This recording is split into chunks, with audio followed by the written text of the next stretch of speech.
Il y a des jours où tu en as tout simplement marre. Tu te fatigues de te sentir en pilote automatique comme si quelqu'un d'autre tenait le volant de ta vie. Tu es là, à accomplir, à survivre, à prétendre que tout va bien.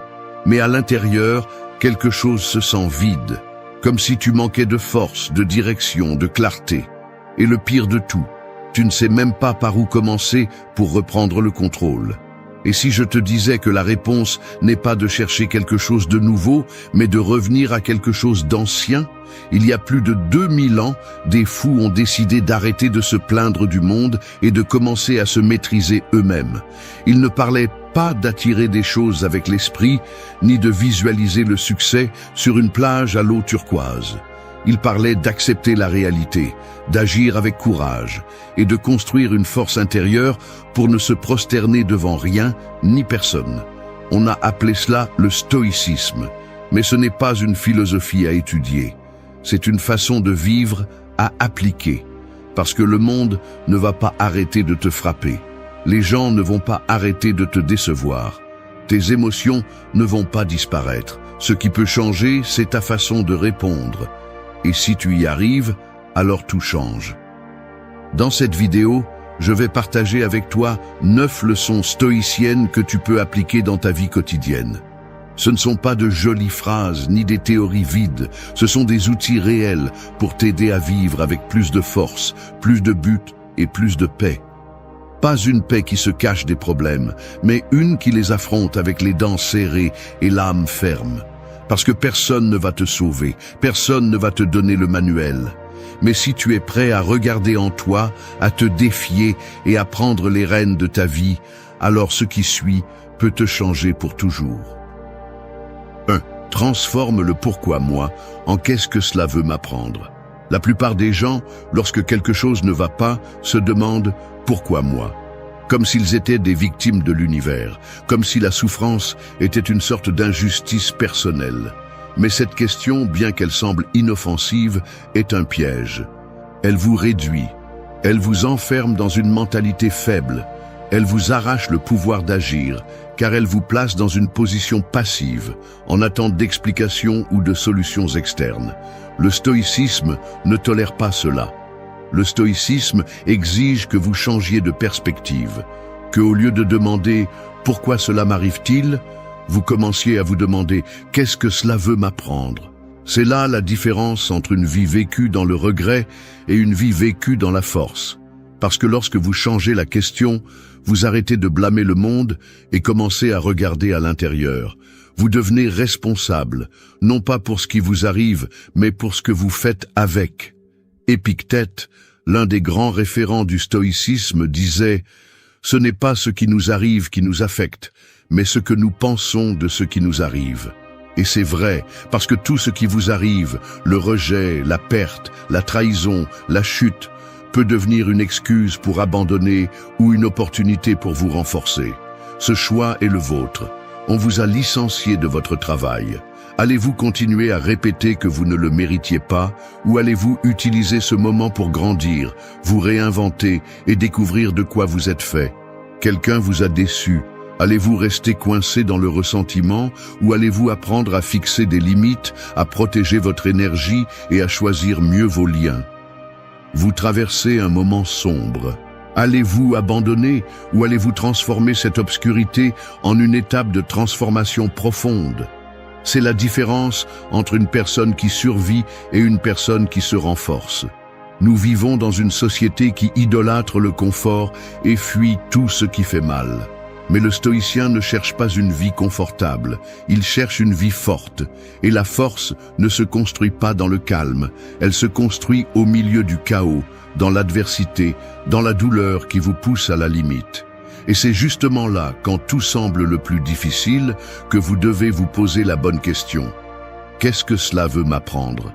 C'est la question de celui qui ne renonce pas, de celui qui ne se brise pas facilement, de celui qui sait qu'il n'a pas besoin que tout aille bien pour être bien à l'intérieur. Alors, arrêtez de chercher des coupables, arrêtez d'attendre des explications qui ne viendront pas. Le monde n'est pas fait pour vous plaire, mais il est plein de leçons. Et si vous êtes prêt à voir chaque difficulté comme un enseignant, alors chaque coup sera une opportunité pour devenir plus sage, plus fort et plus conscient. C'est le stoïcisme en action, et c'est ce qui transforme les vies. 2. Ne lutte pas contre le courant, apprends à nager avec lui. Imagine-toi en mer au milieu d'un courant fort. Tu frappes l'eau avec désespoir, tu luttes pour avancer, mais plus tu résistes, plus tu t'épuises, plus tu t'enfonces. Tu te bats contre le courant comme si tu pouvais le contrôler. Mais la mer ne s'arrête pas parce que tu le souhaites. Et c'est ainsi dans la vie. Tu peux dépenser toute ton énergie à te plaindre de la façon dont les choses sont, à souhaiter qu'elles soient différentes, ou tu peux apprendre à te déplacer avec ce que tu as, à t'adapter et à avancer sans te détruire dans le processus. L'une des erreurs les plus courantes que nous commettons est de penser que nous pouvons tout contrôler. Mais le stoïcisme te ramène sur terre. Tu ne peux pas. Il y a des choses qui ne sont tout simplement pas sous ton contrôle. Le temps, l'opinion des autres, les décisions injustes, les pertes, les déceptions. Tout cela arrive, te frappe et ne demande pas la permission. Si tu vis en luttant contre cela, tu finis amer, frustré, faible.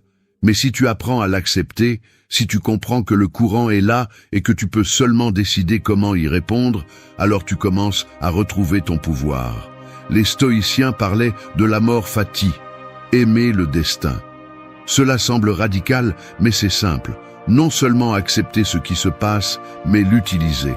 Ne pas résister au présent, mais l'embrasser et agir à partir de là. Parce que chaque fois que tu luttes contre ce que tu ne peux pas changer, tu perds. Mais chaque fois que tu utilises ce que tu ne peux pas changer comme partie du chemin, tu grandis. La souffrance n'est pas dans ce qui se passe, mais dans la résistance à ce qui se passe. Et plus tôt tu le comprendras, plus libre tu seras. Il ne s'agit pas de résignation, il s'agit d'intelligence, de stratégie. Imagine-le comme un combat. Si tu ne peux pas gagner par la force, tu gagnes par la technique. Il ne s'agit pas de te faire petit, il s'agit de bouger avec précision, d'économiser ton énergie pour ce qui dépend de toi, ton attitude, ton approche, tes actions. Tu ne peux pas contrôler que quelqu'un te trahisse, mais tu peux contrôler comment tu réagis. Tu ne peux pas empêcher les choses de changer, mais tu peux décider si tu t'adaptes ou si tu te brises. Accepter n'est pas se rendre, c'est se préparer à avancer avec clarté. Accepter que les choses ne vont pas toujours se passer comme tu l'avais prévu ne signifie pas arrêter de lutter. Cela signifie arrêter de lutter contre l'inévitable et commencer à lutter pour ce que tu peux transformer. C'est la différence entre celui qui se noie en criant et celui qui flotte en silence, attendant le moment juste pour nager avec force. La vie ne va pas s'adapter à toi. Tu dois t'adapter à la vie. Et pas pour te conformer, mais pour grandir. Pour apprendre à utiliser chaque courant à ton avantage. Parce que pendant que la majorité se plaint des vagues, tu peux apprendre à les lire, à te déplacer avec elles, à aller plus loin sans te détruire en chemin. 3. Ce qui te rend étrange te rend précieux. Un diamant ne ressemble pas à une roche ordinaire. Une épée n'a pas la forme d'une branche. Ce qui est précieux ne se confond jamais avec l'ordinaire. Mais dans la vie, dès notre plus jeune âge, on nous apprend à cacher ce qui nous rend différents, à nous intégrer, à adoucir nos angles pour ne pas déranger, à agir comme les autres, à penser comme les autres, à parler comme les autres. Et dans ce processus, beaucoup de personnes finissent par enterrer ce qu'elles ont de meilleur, leur authenticité. La plupart s'efforcent de ressembler au moule, mais les stoïciens ne suivaient pas les modes. Ils n'avaient pas besoin d'approbation externe. Leur valeur ne venait pas d'être comme tout le monde, mais de rester fermes dans ce qu'ils étaient, même si cela signifiait aller à l'encontre du monde. Épictète était esclave, Marc Aurèle était empereur, deux extrêmes. Et pourtant, tous deux ont choisi de vivre selon leurs principes, non selon les apparences. Car ils ont compris quelque chose d'essentiel. Ton véritable pouvoir n'est pas dans le fait de paraître normal, il est dans le fait d'être toi, avec tout ce que cela implique. La société a une façon subtile de punir ce qui est différent. Si tu ne penses pas de la même manière, si tu n'agis pas de la même manière, si tu ne t'habilles pas de la même manière, on te pointe du doigt. On te traite d'étrange, d'exagéré, de fou. Mais bien souvent, ce qui te fait te sentir isolé est précisément ce qui te rend précieux. Cette façon différente de voir le monde, cette sensibilité que personne d'autre n'a, cette intensité avec laquelle tu ressens ou penses, tout cela n'est pas une erreur, c'est ta différence. Et si tu l'embrasses, elle devient ton avantage. Le stoïcisme ne cherche pas à te transformer en une copie, il cherche à t'aider à forger ton caractère. Et une partie de cela est de reconnaître que tu n'as pas besoin de t'intégrer, tu as besoin d'être réel. Parce que plus tu essaies de dissimuler ce qui te rend unique, plus tu t'affaiblis de l'intérieur. Prétendre est une forme lente de mourir. Et beaucoup de personnes passent leur vie à prétendre être quelque chose qu'elles ne sont pas, juste pour ne pas être rejetées. Mais être accepté pour ce que tu n'es pas est une prison déguisée en approbation. Est-ce que ça te fait mal de ne pas t'intégrer? Parfait, que ça fasse mal. Mais ne change pas pour plaire, change pour grandir. Que ta différence ne soit pas une excuse pour te sentir moins, mais une raison pour devenir plus fort. Développe tes bizarreries, renforce ce qui te rend différent. Transforme cela en ton avantage stratégique. Parce que ce qui te rend étrange, quand il est poli, quand il est embrassé, quand il est renforcé, devient ta plus grande valeur. Le monde n'a pas besoin de plus de copies. Il n'a pas besoin de plus de gens qui prétendent aller bien alors qu'ils se brisent à l'intérieur. Il a besoin de personnes réelles, avec des convictions, avec une voix, avec une présence. Des personnes qui, même si elles ne rentrent pas dans le moule, le brisent et créent le leur. C'est ce que faisaient les stoïciens. Ils ne s'adaptaient pas au bruit. Ils restaient fermes sur leur chemin, même s'ils étaient peu nombreux, même s'ils étaient pointés du doigt, même s'ils étaient incompris. Et tu peux faire la même chose. Parce que ce qui te rend étrange te rend fort, et ce qui te rend fort te rend libre. 4. Fais de ta douleur une forge. Le feu peut détruire ou peut transformer. La même chaleur qui consume une feuille peut aussi modeler l'acier. La différence ne réside pas dans le feu, mais dans ce que tu y mets. Il en va de même pour la douleur. Elle peut te briser, te vider, te réduire en cendres. Ou elle peut te durcir, t'affiner, te transformer en une version plus solide de toi-même. La douleur, en soi, ne te rend pas plus sage, ni plus fort. Ce qui détermine ton destin, c'est la façon dont tu l'affrontes. Le stoïcisme ne sucre pas la souffrance. Il ne te dit pas de sourire pendant que tout brûle. Il te dit de regarder la douleur en face, de ne pas fuir, de ne pas la déguiser et de l'utiliser comme un outil pour grandir. Marc Aurèle, au milieu des guerres, des maladies et des trahisons, ne demandait pas que le monde soit plus facile. Il demandait la force intérieure pour continuer à avancer. Parce qu'il comprenait qu'il ne pouvait pas contrôler les circonstances, mais qu'il pouvait contrôler qui il devenait au milieu d'elles.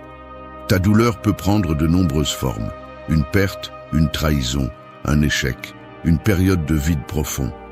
Et oui, ça fait mal. Mais le problème n'est pas la douleur, c'est ce que tu en fais. Certains l'utilisent comme une excuse pour ne plus essayer, pour se fermer, pour haïr le monde. Et d'autres la voient comme une opportunité de se reconstruire avec plus de clarté, plus de conviction, plus de caractère. C'est la différence entre la personne qui s'éteint et celle qui s'allume. La forge n'est pas un lieu confortable. C'est un processus de pression, de coups, de chaleur intense. Mais sans cela, le métal ne se transforme pas. Et toi, si tu veux vraiment être fort, tu ne peux pas éviter ce processus. Tu dois passer par le feu. Pas une fois, mais plusieurs. Et chaque fois, si tu choisis d'utiliser cette douleur, tu en ressortiras avec une couche supplémentaire de force. Pas feinte, pas imposée, réelle, profonde, inébranlable. Le problème, c'est que beaucoup fuient la douleur. Ils la cachent, ils la nient, ou ils s'y accrochent en faisant une identité. Ils s'habituent à la blessure. Et ainsi, ils cessent d'avancer. Mais tu n'es pas ici pour ça. Tu es ici pour transformer chaque coup en un pas, chaque larme en une leçon, chaque perte en une nouvelle direction. La douleur n'est pas l'ennemi. L'ennemi, c'est la passivité, la résignation, la peur d'affronter ce qui fait mal et d'en tirer quelque chose de précieux. Alors ne te demande pas comment éviter la douleur, demande-toi comment tu peux la transformer. Quelle version de toi peut naître de ce moment difficile? Quelle partie de toi doit mourir pour qu'une autre plus forte puisse émerger? C'est la question de celui qui forge son âme au milieu du chaos, de celui qui non seulement survit, mais s'élève, parce que chaque cicatrice peut être une marque de défaite ou une preuve d'évolution. C'est toi qui décides. 5. Décide comme si ta vie en dépendait. Tu es au milieu d'une route sombre. Il n'y a pas de lumière, pas de signal, juste toi, le silence et une bifurcation devant toi. À gauche, un chemin qui semble plus sûr, prévisible, sans sursaut. À droite, un chemin que tu ne peux pas voir clairement mais qui bat fort en toi. Tu as peur de faire le mauvais choix, peur de te tromper. Alors tu attends. Tu restes là, au milieu du carrefour, paralysé. Le problème, c'est que la vie ne s'arrête pas avec toi. L'horloge continue de tourner, le monde continue de tourner. Et pendant que tu restes coincé dans le doute, la seule chose que tu perds, c'est du temps. C'est ainsi que vivent beaucoup de gens. Arrêtés. Non pas parce qu'ils n'ont pas d'option, mais parce qu'ils n'osent pas décider. Ils s'accrochent à l'idée que plus tard ce sera plus facile, qu'un signe viendra, que quelqu'un viendra leur dire quoi faire. Mais la vraie vie ne fonctionne pas comme ça. Personne ne va prendre de décision pour toi. Et si tu ne décides pas fermement, tu finis par vivre la vie que d'autres ont choisie. Tu finis par suivre des chemins qui ne t'appartiennent pas, à répondre à des attentes qui ne te représentent pas, à te traîner dans des routines qui t'éteignent. Chaque décision que tu repousses est une opportunité qui disparaît. Et il y a quelque chose qui fait plus mal que de se tromper. Rester avec le doute de ce qui aurait pu être si tu avais essayé.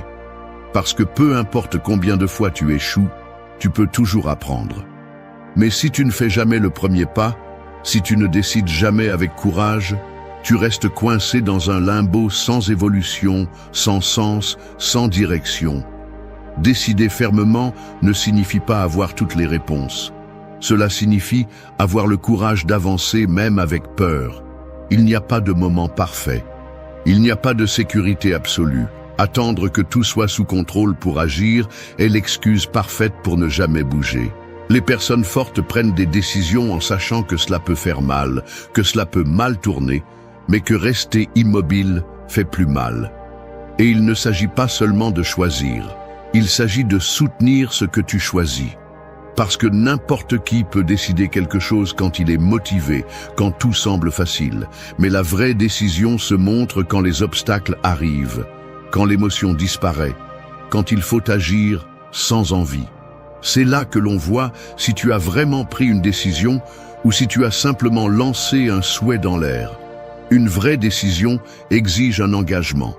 Et l'engagement exige du caractère. La plupart changent de cap dès que quelque chose devient difficile. Ils abandonnent, ils regrettent, ils disent que ce n'est plus pour eux. Mais si tu fais ça chaque fois que la vie te sert, tu ne construiras jamais rien de solide. Il ne s'agit pas de toujours avoir raison. Il s'agit d'agir en conscience, de te rendre responsable de ce que tu choisis, de vivre la tête haute en sachant que ce que tu fais n'est pas un hasard, c'est ton choix. Tu dois commencer à décider comme si ta vie en dépendait. Parce que, en partie, elle en dépend. Ton présent, ton futur, ton identité en dépendent. Chaque choix fait partie de ce que tu construis.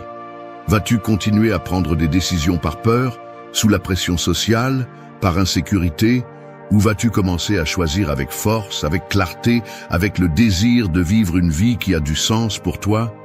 C'est le moment de laisser de côté les excuses, de cesser de chercher la validation, d'arrêter d'attendre des conditions parfaites. Rien ne changera si tu ne changes pas d'abord. Et changer commence par une décision ferme, même si ça fait mal, même si tu ne vois pas le chemin complet, même si tout tremble à l'intérieur. Parce que si tu décides avec conviction, tout le reste s'aligne. Les ressources apparaissent, les idées, les opportunités, mais seulement si tu choisis d'abord. Alors décide. Décide fermement. Décide avec le cœur qui bat vite et l'esprit concentré. Parce que la vie n'attend pas. Et si tu ne prends pas le volant, quelqu'un d'autre le fera pour toi. Ne laisse pas ton histoire être écrite par l'inertie, par l'habitude, par la lâcheté. Écris-la toi-même, avec des décisions fermes, avec des pas courageux, avec le feu allumé. 6. Ni le succès ne t'élève, ni l'échec ne te coule. Un ballon ne s'élève que tant que l'air le soutient. Mais si tu le perces, il tombe sans force, sans direction. C'est ainsi la vie de celui qui base sa valeur sur les résultats. Quand tout va bien, il se gonfle, il se sent invincible. Mais quand quelque chose échoue, il s'effondre. Parce que son identité dépend des applaudissements, de la réussite, de l'image qu'il projette. Et c'est un piège. Parce que le succès est instable, l'échec inévitable. Et si tu te définis par eux, tu n'auras jamais la paix. Aujourd'hui tu triomphes, demain tu tombes. Aujourd'hui on te reconnaît, demain on t'ignore. C'est ainsi que fonctionne le monde. Personne ne reste au sommet pour toujours, personne ne reste en bas éternellement. Mais celui qui vit en fonction de la reconnaissance, du nombre sur le compte, du titre qu'il porte, devient fragile. Parce que tout cela peut changer en une seconde. Et quand ça change, ça emporte avec toi ta stabilité émotionnelle, ton sens de l'identité, ta dignité. C'est pourquoi tu as besoin de quelque chose de plus profond. Quelque chose qui ne s'effondre ni avec la victoire, ni avec la défaite. Tu n'es pas ici pour devenir un trophée. Tu es ici pour construire du caractère. Et le caractère ne se définit pas par ce que tu accomplis, mais par comment tu vis, comment tu fais face, comment tu soutiens ce que tu es au-delà du bruit extérieur. Parce que le monde peut t'applaudir aujourd'hui et te mépriser demain. Mais si tu sais qui tu es, ni le succès ne t'élève, ni l'échec ne te coule. La clé est de ne laisser ni l'un ni l'autre te voler ton équilibre. Le succès ne doit pas te rendre arrogant. L'échec ne doit pas te faire te sentir comme une ordure. Les deux font simplement partie du processus. Gagner ne te rend pas supérieur. Perdre ne te rend pas inférieur. Ce qui compte, ce n'est pas le résultat, mais la façon dont tu y fais face. Que fais-tu avec la victoire ? Te complais-tu, te détends-tu, te perds-tu, ou continues-tu à grandir ? Et que fais-tu de l'échec ? T'arrêtes-tu, abandonnes-tu, t'effondres-tu, ou l'utilises-tu comme un élan ? Le problème est que l'on nous a appris à vivre pour la validation, à mesurer notre valeur avec des médailles, des applaudissements, des objectifs atteints. Mais c'est une façon vide d'exister. Parce que chaque fois que tu atteins quelque chose, tu as besoin de plus pour te sentir bien. Tu deviens accro au prochain accomplissement. Et quand tu ne l'atteins pas, tu te sens comme si tu avais échoué en tant que personne. C'est un cycle qui ne s'arrête jamais. Une prison déguisée en succès. Il ne s'agit pas de ne pas aspirer à plus. Il s'agit de ne pas dépendre de cela pour te sentir précieux. Parce que si ton estime de toi monte et descend avec chaque résultat, tu donnes ta stabilité au monde extérieur. Et c'est dangereux, parce que le monde ne va pas toujours te donner ce que tu attends. Parfois, tu vas travailler dur et les choses ne vont pas se passer comme prévu. Parfois, tu vas mettre ton âme dans quelque chose et ça va mal se terminer. Cela signifie-t-il que tu ne vaux rien, que tu devrais abandonner? Non. Cela signifie que le jeu continue, que tu continues, que ta valeur n'est pas touchée. C'est pourquoi, quand tu gagnes, remercie, mais ne te gonfle pas. Et quand tu perds, apprends, mais ne te brise pas. Reste ferme, reste centré. Ne laisse pas l'ego te monter trop haut, ni la peur te couler. La véritable force réside dans la stabilité, dans la capacité d'avancer, que le monde t'applaudisse ou te tourne le dos. Et oui, on te critiquera quand tu échoueras, on te regardera avec envie quand tu réussiras. Mais cela n'a pas d'importance. Ce qui compte, c'est que tu sois en paix avec ton effort, avec ton intégrité, avec ta constance. Cela ne s'achète pas, ne se vend pas, ne se perd pas. Et tant que tu l'as, tu pourras marcher la tête haute, même quand tout s'effondre autour de toi. Alors, grave-toi ceci. Ni le succès ne t'élève, ni l'échec ne te coule. Ce qui te soutient, c'est ton caractère. Et si cela est solide, le reste vient et va. Mais toi, tu continues. 7. Ton corps est ton temple de bataille. Ton corps est le seul endroit où tu vas vivre toute ta vie. Peu importe si tu réussis, si tu aimes, si tu rêves, si tu construis un empire, si ton corps tombe, tout le reste s'effondre avec lui. Mais le plus triste, c'est que beaucoup de gens ne le comprennent pas avant qu'il ne soit trop tard. Ils le traitent comme s'il était jetable. Ils le punissent avec des excès. Ils l'ignorent pendant des années. Ils le voient comme un simple véhicule, comme s'il était optionnel de le soigner. Et puis, quand la maladie arrive, quand l'épuisement s'accumule, quand la douleur physique devient constante, c'est seulement là qu'ils veulent changer. Mais ce n'est pas seulement une question de santé, c'est une question de pouvoir, parce que ton corps n'est pas seulement de la chair et des os, c'est ton instrument de guerre, c'est ton armure, c'est le champ de bataille quotidien de ta vie. Et si tu le négliges, si tu l'affaiblis, si tu le trahis, alors chaque décision, chaque objectif, chaque effort devient plus difficile. Parce que tu vas à la guerre avec une arme rouillée. Celui qui ne prend pas soin de son corps affaiblit son esprit. Parce que l'esprit et le corps sont connectés. La douleur physique constante brouille le jugement. La fatigue chronique éteint la volonté. Le manque de mouvement refroidit l'âme. Et le pire de tout, c'est que beaucoup de gens normalisent le fait de se sentir mal. Ils s'habituent à la léthargie, à l'inconfort, à vivre dans un état de fatigue constante. Ils disent « c'est comme ça que je suis » ou « je n'ai pas le temps », comme si c'était normal de vivre brisé de l'intérieur et de l'extérieur. Mais ce n'est pas le cas. Ça ne devrait pas l'être. Ton corps est ton temple, mais pas un temple décoratif, rempli de statues et de silence. C'est un temple de bataille, un lieu sacré qui doit être fort, ferme, préparé, parce que la vie ne fait pas de pause. Chaque jour est un nouveau combat. Et tu as besoin d'énergie, de résistance, de discipline pour pouvoir l'affronter avec dignité. Comment vas-tu avoir de la clarté si tu vis enflammé par la malbouffe? Comment vas-tu avoir du caractère si tu ne peux même pas monter des escaliers sans être à bout de souffle? Comment vas-tu tenir ta parole si tu ne peux pas contrôler ce que tu manges, quand tu dors, comment tu te déplaces? Il ne s'agit pas d'esthétique, il ne s'agit pas d'avoir des abdominaux marqués ou un corps parfait. Il s'agit de respect, d'engagement envers toi-même, de comprendre que ton corps est une extension de ton caractère. Chaque fois que tu choisis l'effort physique sur le confort, tu entraînes ton esprit. Tu dis « je ne suis pas l'esclave du plaisir facile, je ne suis pas faible, je me construis de l'intérieur et de l'extérieur ». Et il n'est pas nécessaire d'avoir une salle de sport de luxe. Il n'est pas nécessaire d'être sur un régime parfait. Il faut de la décision, de la constance. Il faut te lever et bouger, manger mieux, dormir avec intention, te soigner comme quelqu'un qui comprend que son corps fait partie de son pouvoir. Parce que si tu le perds, tu perds la base. Et tout le reste vacille. Regarde autour de toi, la plupart des gens vivent épuisés, stressés, sédentaires, sans énergie pour rien. Mais cela ne doit pas être ton chemin. Tu peux choisir un autre niveau.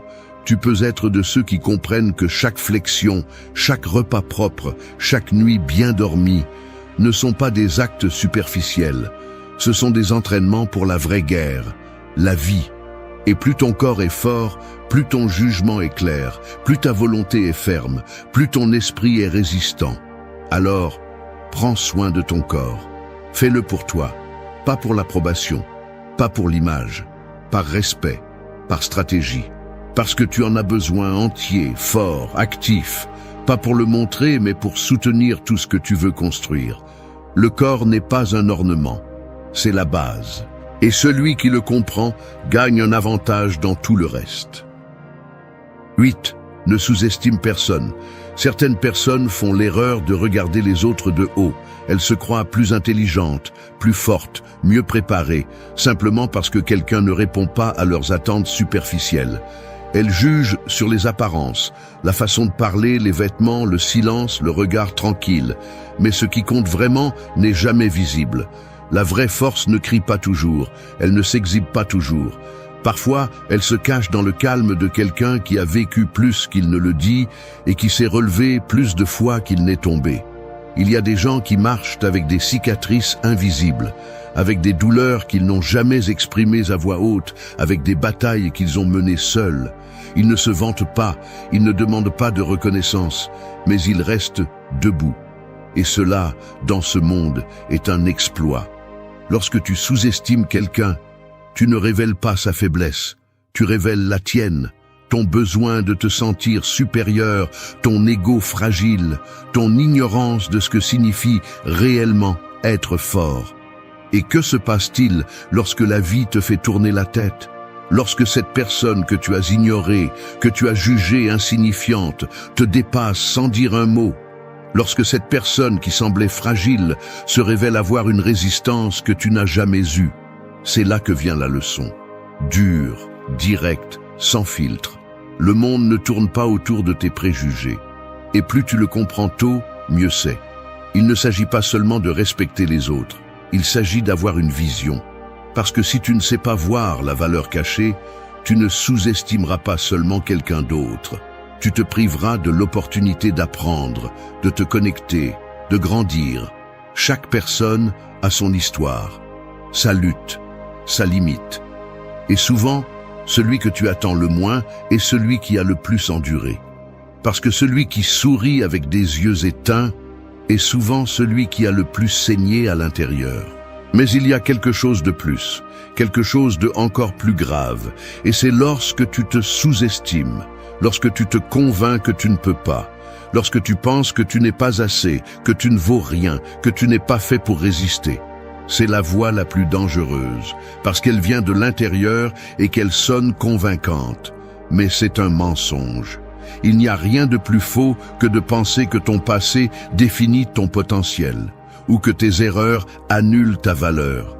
Personne ne te connaît mieux que toi, et si tu ne te respectes pas, personne d'autre ne le fera. Alors ouvre les yeux. Arrête de jouer à deviner qui est fort et qui ne l'est pas. Arrête de regarder avec supériorité. Et surtout, arrête de douter de toi. Ne sous-estime personne. Tu ne sais jamais qui a le cœur le plus solide, la volonté la plus dure ou l'âme la plus indomptable. Parfois, le véritable pouvoir se trouve chez celui qui fait le moins de bruit, mais qui va le plus loin. 9. Ton esprit divague, mais ton pouvoir est dans cet instant. Ton esprit a la mauvaise habitude de s'échapper. Il s'évade vers le passé, se souvenant des erreurs, revivant les douleurs, traînant des culpabilités qui ne servent plus. Ou il court vers le futur, imaginant le pire, anticipant des problèmes qui ne viendront peut-être jamais. Et pendant ce temps, le présent s'échappe devant tes yeux, comme du sable entre les doigts, comme si la seule réalité ne valait pas la peine d'être vécue. Mais tout ce que tu as, c'est cet instant, pas demain, pas ce qui a été, ceci, ici, maintenant. Tout ton pouvoir est dans ce que tu fais avec ce moment. Comment tu respires, comment tu agis, comment tu penses juste maintenant. Si tu perds ça, tu perds le contrôle.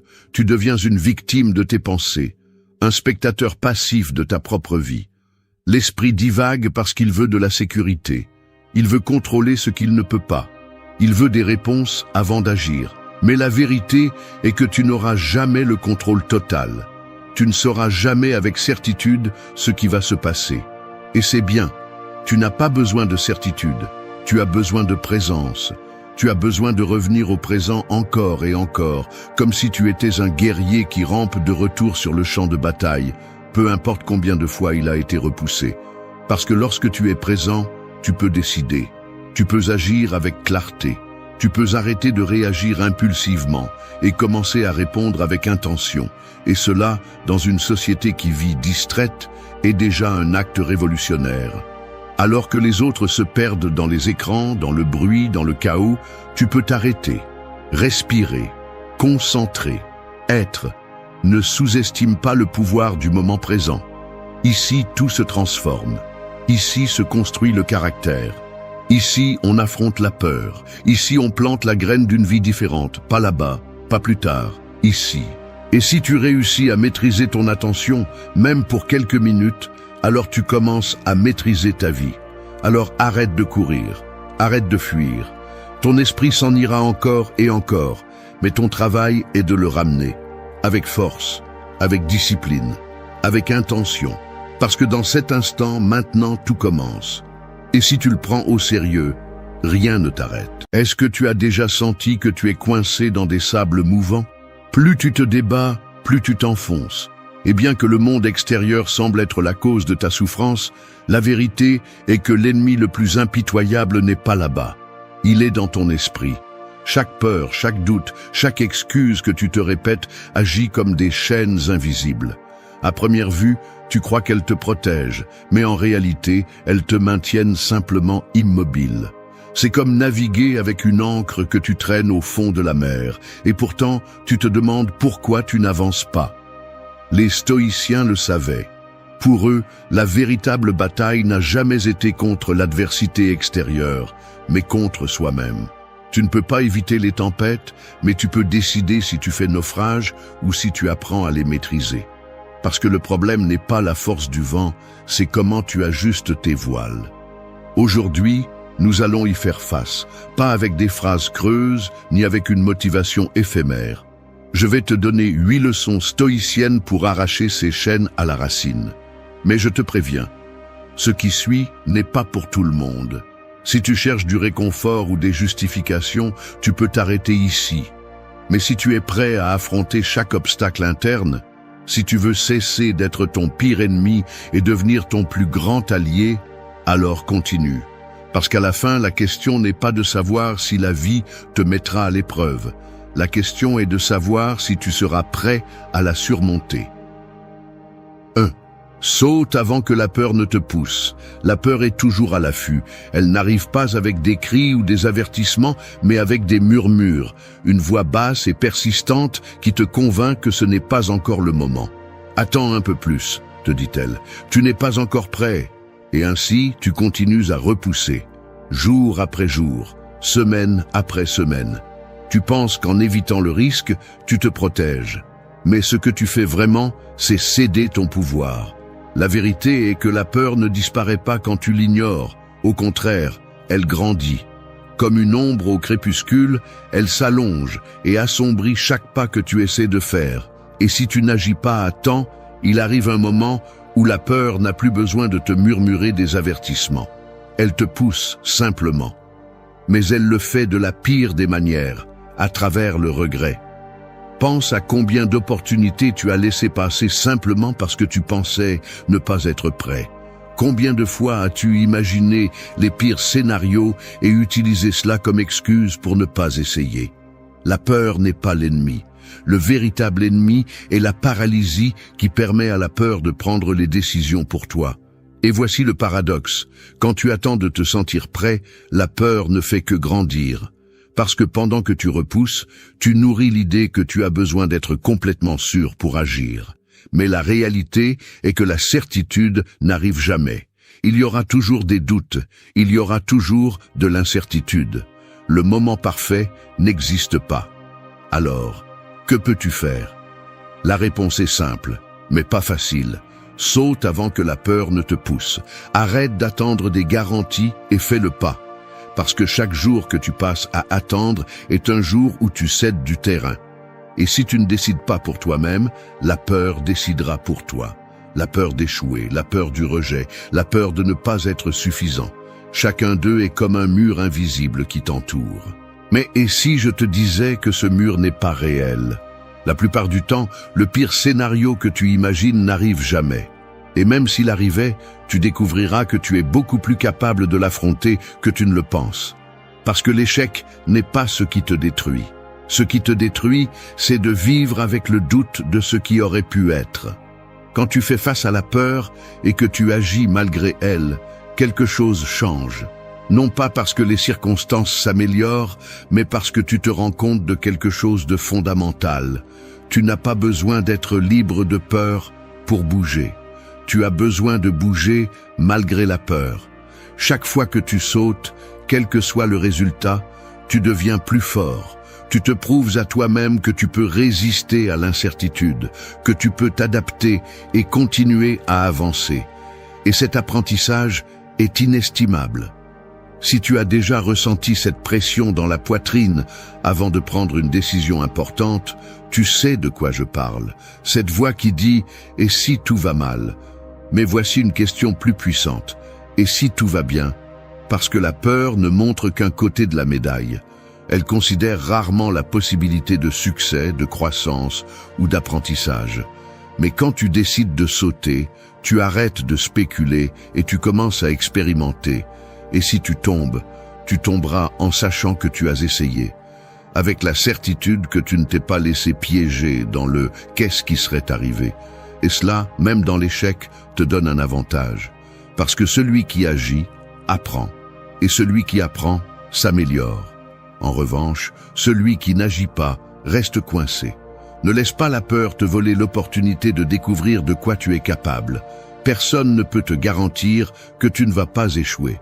Personne ne peut te promettre que ça ne fera pas mal. Mais voici la vérité inconfortable. La douleur de l'essai est toujours plus supportable que le poids du regret. Saute avant que la peur ne te pousse. Parce que si tu attends trop longtemps, la peur ne te poussera pas seulement, elle te traînera. Et quand tu regarderas en arrière, tu souhaiteras avoir sauté quand tu en avais encore la possibilité. Aujourd'hui, tu n'as pas besoin de te sentir prêt. Tu as juste besoin d'être disposé. Fais ce pas, même si tu trembles, même si l'incertitude te murmure de reculer. Parce que ce qui compte vraiment, ce n'est pas ce que tu ressens avant de sauter, mais ce que tu découvres après l'avoir fait. Et à la fin, tu ne te souviendras pas des fois où tu as hésité. Tu te souviendras des fois où, malgré tout, tu as décidé d'avancer. 2. Que le doute ne soit pas ton conseiller. Le doute n'apparaît pas comme un ennemi évident. Il ne vient pas avec des drapeaux rouges ni des alarmes stridentes. Il est plutôt comme un brouillard dense qui s'infiltre dans ton esprit. Difficile à remarquer au début, mais suffisant pour obscurcir chaque décision. Tout semble possible jusqu'à ce que le doute le recouvre. Soudain, ce qui était auparavant un pas simple devient un champ de mine. Tu te demandes si tu devrais essayer. Et juste au moment où il semble que tu feras le premier pas, le brouillard s'épaissit. Et si tu échoues? Et si tu n'es pas assez bon? Et si tu le regrettes? Des questions qui ne cherchent pas de réponse, elles cherchent seulement à t'arrêter. Et le pire, c'est qu'elles ne le font pas d'un coup. Le doute ne te dit pas « tu ne peux pas ». Il demande seulement « et si », te laissant pris dans une boucle sans fin. Mais voici la vérité. Le doute n'est pas un protecteur, c'est une geôlière. Il te garde prisonnier de ce qui pourrait mal se passer et t'empêche de voir ce qui pourrait bien se passer. Et pendant que tu te débats, le temps continue de s'écouler. Les opportunités s'évaporent. Et tout cela parce que tu as décidé d'écouter le doute comme si c'était un conseiller sage, alors qu'en réalité, il n'est qu'un expert pour te voler ton temps. Le curieux, c'est que le doute n'a pas besoin de preuves pour te freiner. Peu importe combien de fois tu as réussi auparavant, il trouvera toujours une raison de te faire douter à nouveau. Parce que le doute ne se base pas sur la réalité, il se base sur la possibilité de l'échec. Et si tu ne décides pas par toi-même, il le fera pour toi. Pense-y.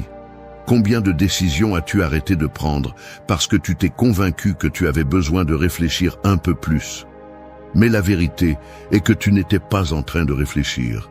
Tu te cachais, tu procrastinais, et chaque fois que tu le fais, le doute se renforce. Parce qu'il n'y a rien qui le nourrit plus que l'inaction. Alors, que faire? D'abord, reconnais que le doute n'est pas un verdict. C'est une invitation à te questionner, mais pas une sentence. Il est bon de te demander si tu es prêt. Mais une fois que tu te poses la question, ne reste pas bloqué là. Évalue ce qui est nécessaire et puis décide. Parce que le danger n'est pas dans le doute, il est dans la paralysie. La clé est de comprendre que tu n'as pas besoin d'une certitude absolue pour agir. Tu ne l'auras jamais. Même les décisions les plus calculées ont une marge d'erreur. Mais ce qui fait la différence, c'est la volonté d'avancer malgré l'incertitude. Si tu attends que le doute disparaisse pour bouger, tu resteras à attendre toute ta vie. Et ne confonds pas le doute avec la prudence. La prudence évalue, décide et agit. Le doute tourne en rond. La prudence affronte les risques avec préparation. Le doute les amplifie jusqu'à les rendre insurmontables. Apprendre à distinguer les deux te permettra de bouger même lorsque le brouillard n'a pas encore disparu. Chaque fois que tu sens que le doute commence à gagner du terrain, Pose-toi une question simple. Qu'est-ce que le pire qui pourrait arriver? Et ne t'arrête pas là. Demande-toi aussi, qu'est-ce que le meilleur qui pourrait arriver? Le doute te montrera toujours le premier, mais il te permettra rarement de voir le second. Oblige-toi à regarder des deux côtés, parce que lorsque tu reconnais les possibilités positives, le brouillard perd de sa force. De plus, souviens-toi de ceci. L'échec n'est pas la catastrophe que le doute te fait croire. Ce n'est que de l'information, un signe que quelque chose n'a pas fonctionné comme tu l'espérais. Et ce n'est pas la fin, c'est le début d'une nouvelle tentative, maintenant avec plus de connaissances. Mais tu n'auras jamais accès à cette information si tu décides de ne pas agir. C'est pourquoi, la prochaine fois que le doute se présente avec ces questions insidieuses, ne l'évite pas. Regarde-le en face. Tu n'as pas à lui prouver quoi que ce soit. Fais-lui simplement savoir qu'il ne sera pas lui qui prendra la décision pour toi. Parce que même si tu échoues, échouer par ton propre choix est infiniment plus précieux que de rester bloqué par peur de l'inconnu. Le doute sera toujours là, comme ce brouillard qui essaie d'obscurcir ta vision. Mais tu n'es pas celui qui reste immobile en attendant que ça se dissipe. Tu es celui qui avance, même sans voir le chemin complet. Parce que même si le doute t'avertit de ce que tu pourrais perdre, tu sais déjà ce que tu perds chaque fois que tu décides de ne pas essayer. Ne laisse pas le doute te voler ce qui pourrait être à toi. Ne le laisse pas te convaincre que c'est plus sûr de rester où tu es. Parce que rien n'est plus dangereux qu'une vie gouvernée par ce qui aurait pu être. La prochaine fois que tu sens le brouillard s'approcher, décide de bouger. Non pas parce que tu es sûr, mais parce que tu as décidé de ne pas laisser le doute prendre le contrôle. Et quand tu feras ce pas, tu découvriras quelque chose que le doute ne te dira jamais, que la peur d'essayer était infiniment pire que n'importe quel résultat que tu pourrais affronter. 3. Défie la voix qui te limite. Imagine que tu es dans une cellule. Il n'y a pas de barreau visible, mais chaque fois que tu essaies de sortir, une voix t'arrête. Tu n'as pas besoin de chaîne. Tu as juste besoin de l'écouter. Tu n'es pas assez bon, quelqu'un d'autre le fera mieux, ou qui te crois-tu pour essayer? Cette voix ne crie pas, elle parle calmement, avec la certitude de celui qui semble te connaître mieux que quiconque. Mais voici le piège, cette voix n'est pas ta conscience, c'est ta geôlière, et la prison dans laquelle tu te trouves n'est pas en acier, elle est faite de pensées. Chaque critique, chaque comparaison et chaque échec sont devenus des briques. Mais ce qui maintient vraiment la porte fermée n'est pas la force du mur, mais ta propre décision de ne pas la pousser. Parce que la vérité inconfortable est la suivante. La cellule n'a jamais été fermée. La voix t'a simplement convaincu qu'elle l'était. Son but n'est pas de te protéger, son but est de te maintenir dans ta zone de confort. Parce que tant que tu y es, il n'y a pas de possibilité d'échec, de rejet ou de critique, mais il n'y a pas non plus de croissance. Et ce qui est pire, c'est que plus tu lui obéis, plus elle devient forte. Cette voix ne naît pas de la réalité, elle naît de la peur. C'est la somme de chaque erreur que tu as commise, de chaque mot blessant que tu as entendu et de chaque fois que tu as douté de toi-même. Mais rien de tout cela n'est une vérité absolue. Ce ne sont que des fragments du passé que la voix utilise comme arme. Elle te rappelle tes défaites, mais jamais tes victoires. Elle te montre ce qui a mal tourné, mais jamais ce que tu as surmonté. Et si tu ne la remets pas en question, tu finis par la croire. Et le curieux, c'est que la voix qui te limite n'apparaît pas dans les moments de confort. Elle ne te rend pas visite lorsque tu passes des heures à regarder la télévision ou à faire défiler ton téléphone. Elle apparaît lorsque tu oses faire quelque chose d'important, lorsque tu décides d'améliorer ta vie, de poursuivre un rêve ou de relever un défi. Parce que chaque tentative de croissance la menace. Son but n'est pas de te détruire, c'est de t'arrêter. Et elle le fait en manipulant ce que tu crains le plus. Mais voici la vérité. Cette voix n'a de pouvoir que si tu l'écoutes. Chaque fois que tu acceptes ses mots sans les remettre en question, tu lui donnes de l'autorité. Mais chaque fois que tu décides de la défier, elle perd de la force, parce que la voix ne peut pas se maintenir sans ton consentement. La défier ne signifie pas l'ignorer. Cela signifie la regarder en face et la mettre à l'épreuve. Lorsqu'elle te dit « tu n'es pas capable », demande-toi « sur quoi te bases-tu » Lorsqu'elle te dit « tu vas échouer », réponds-lui « et alors si je le fais ?» Ne lui permets pas de lancer des accusations sans fondement.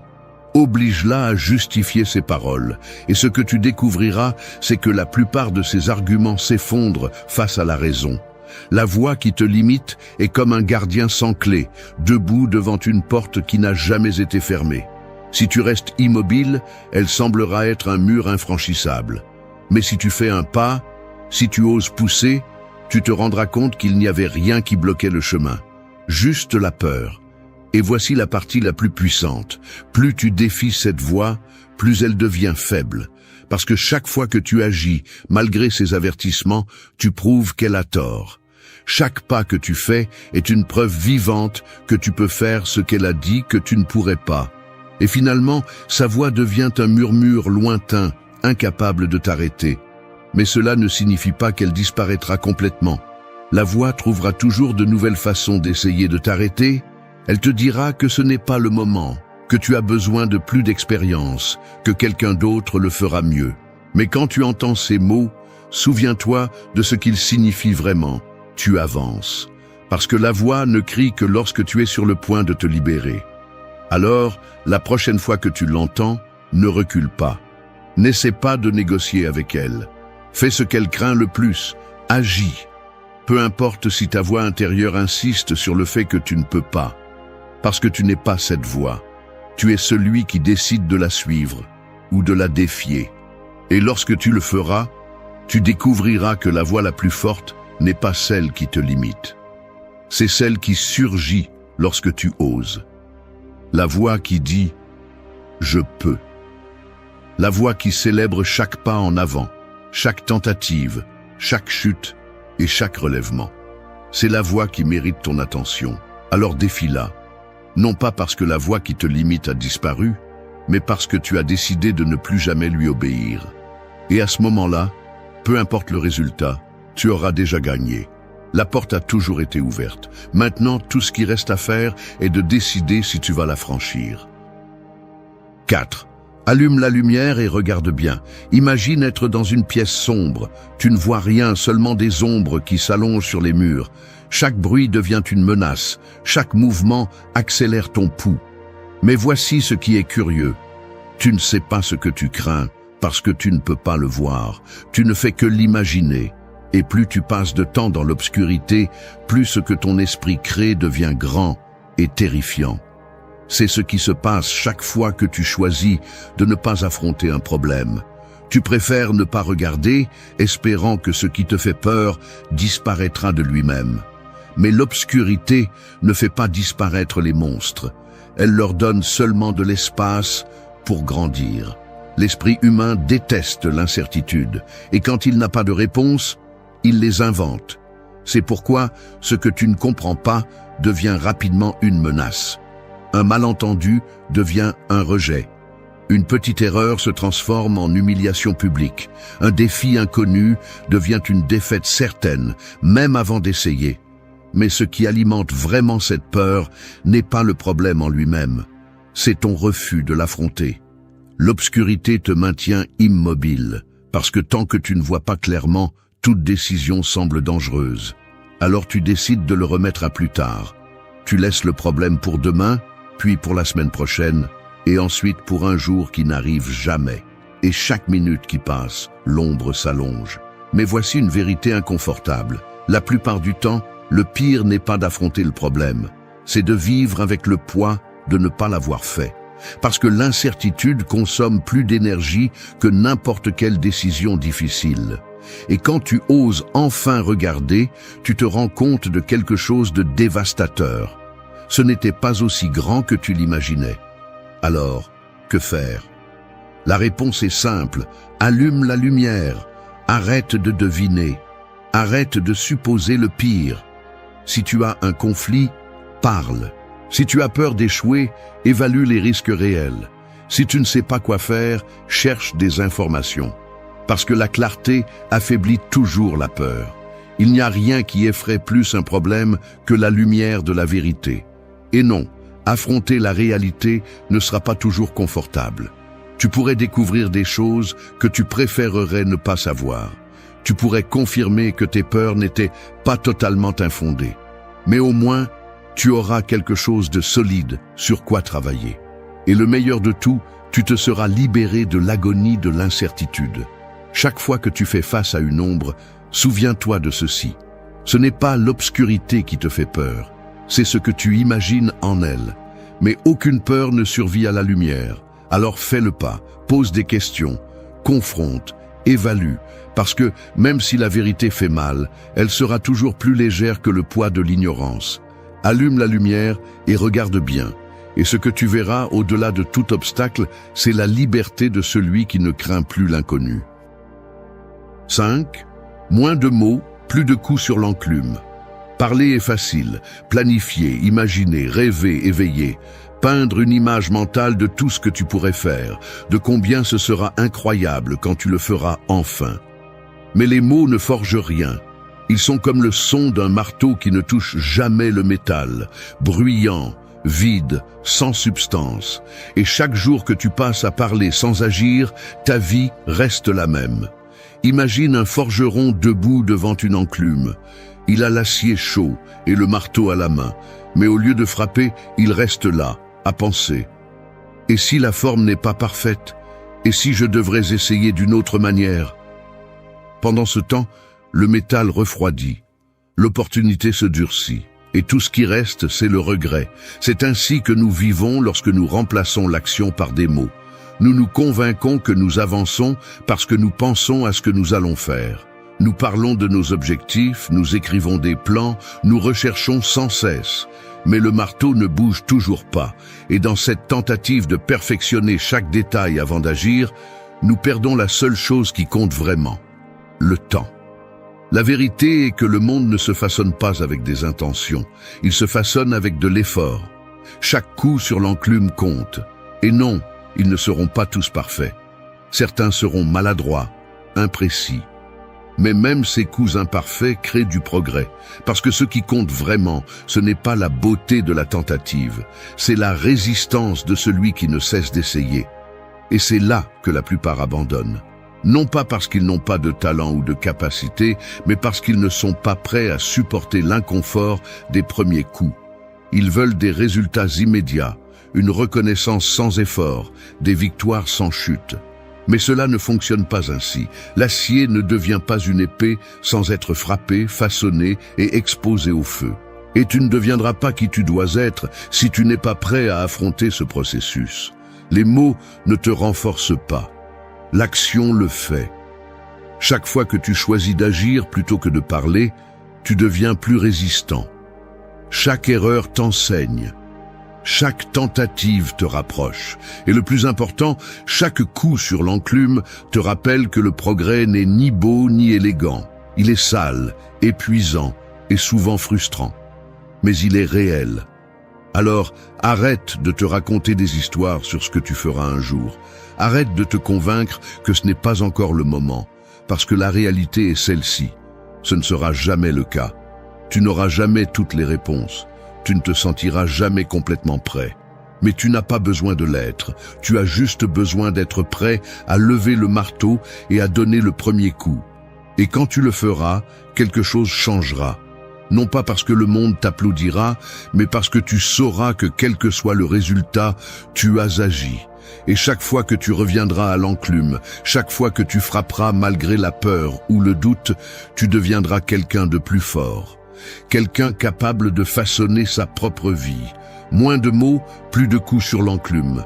Parce que seuls ceux qui sont prêts à affronter la chaleur et l'effort sont ceux qui créent vraiment quelque chose qui vaut la peine. 6. Prends les rênes, pas l'alibi. Quand les choses tournent mal, il y a toujours une sortie facile. Blâmer les autres, blâmer le système, l'économie, la malchance, pointer du doigt et trouver une excuse convaincante qui te libère de la responsabilité. Et le pire, c'est que ces excuses sont presque toujours valables. Bien sûr, il y a des circonstances difficiles. Bien sûr, la vie peut être injuste. Mais si tu t'accroches à cela, la seule chose que tu fais, c'est céder le contrôle. Pense à ceci. Chaque fois que tu utilises une excuse, tu te retires les rênes de ta propre vie. Tu donnes le pouvoir à tout ce que tu ne peux pas contrôler. Le patron qui ne te valorise pas, le manque d'opportunités, les gens qui t'ont trahi. Et pendant que tu te concentres sur l'extérieur, l'intérieur s'affaiblit. Parce que croire que tu n'as pas de responsabilité signifie aussi croire que tu n'as pas de pouvoir. Mais voici la vérité inconfortable. Prendre le contrôle est difficile.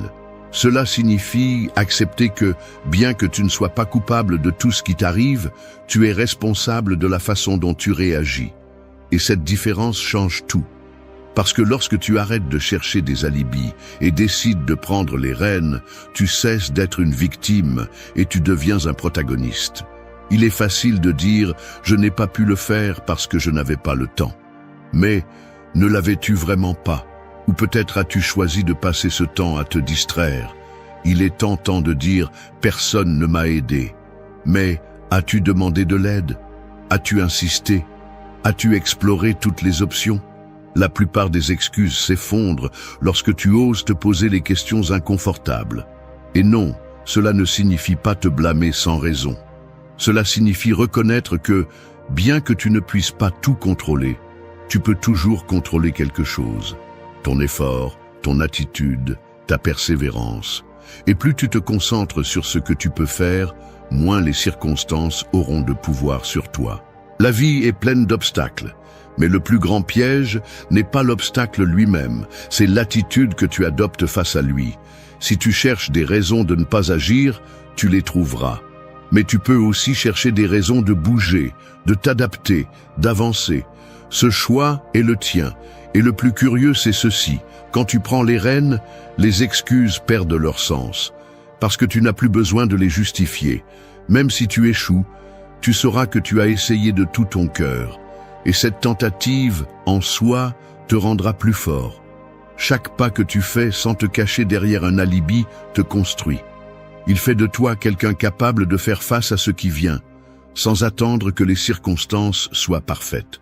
Alors aujourd'hui, pose-toi une question inconfortable. Où es-tu en train de céder le contrôle? Quelle partie de ta vie as-tu laissée entre les mains d'une excuse? Parce que le reconnaître ne te rend pas faible, ça te rend conscient. Et la conscience est le premier pas pour reprendre les rênes.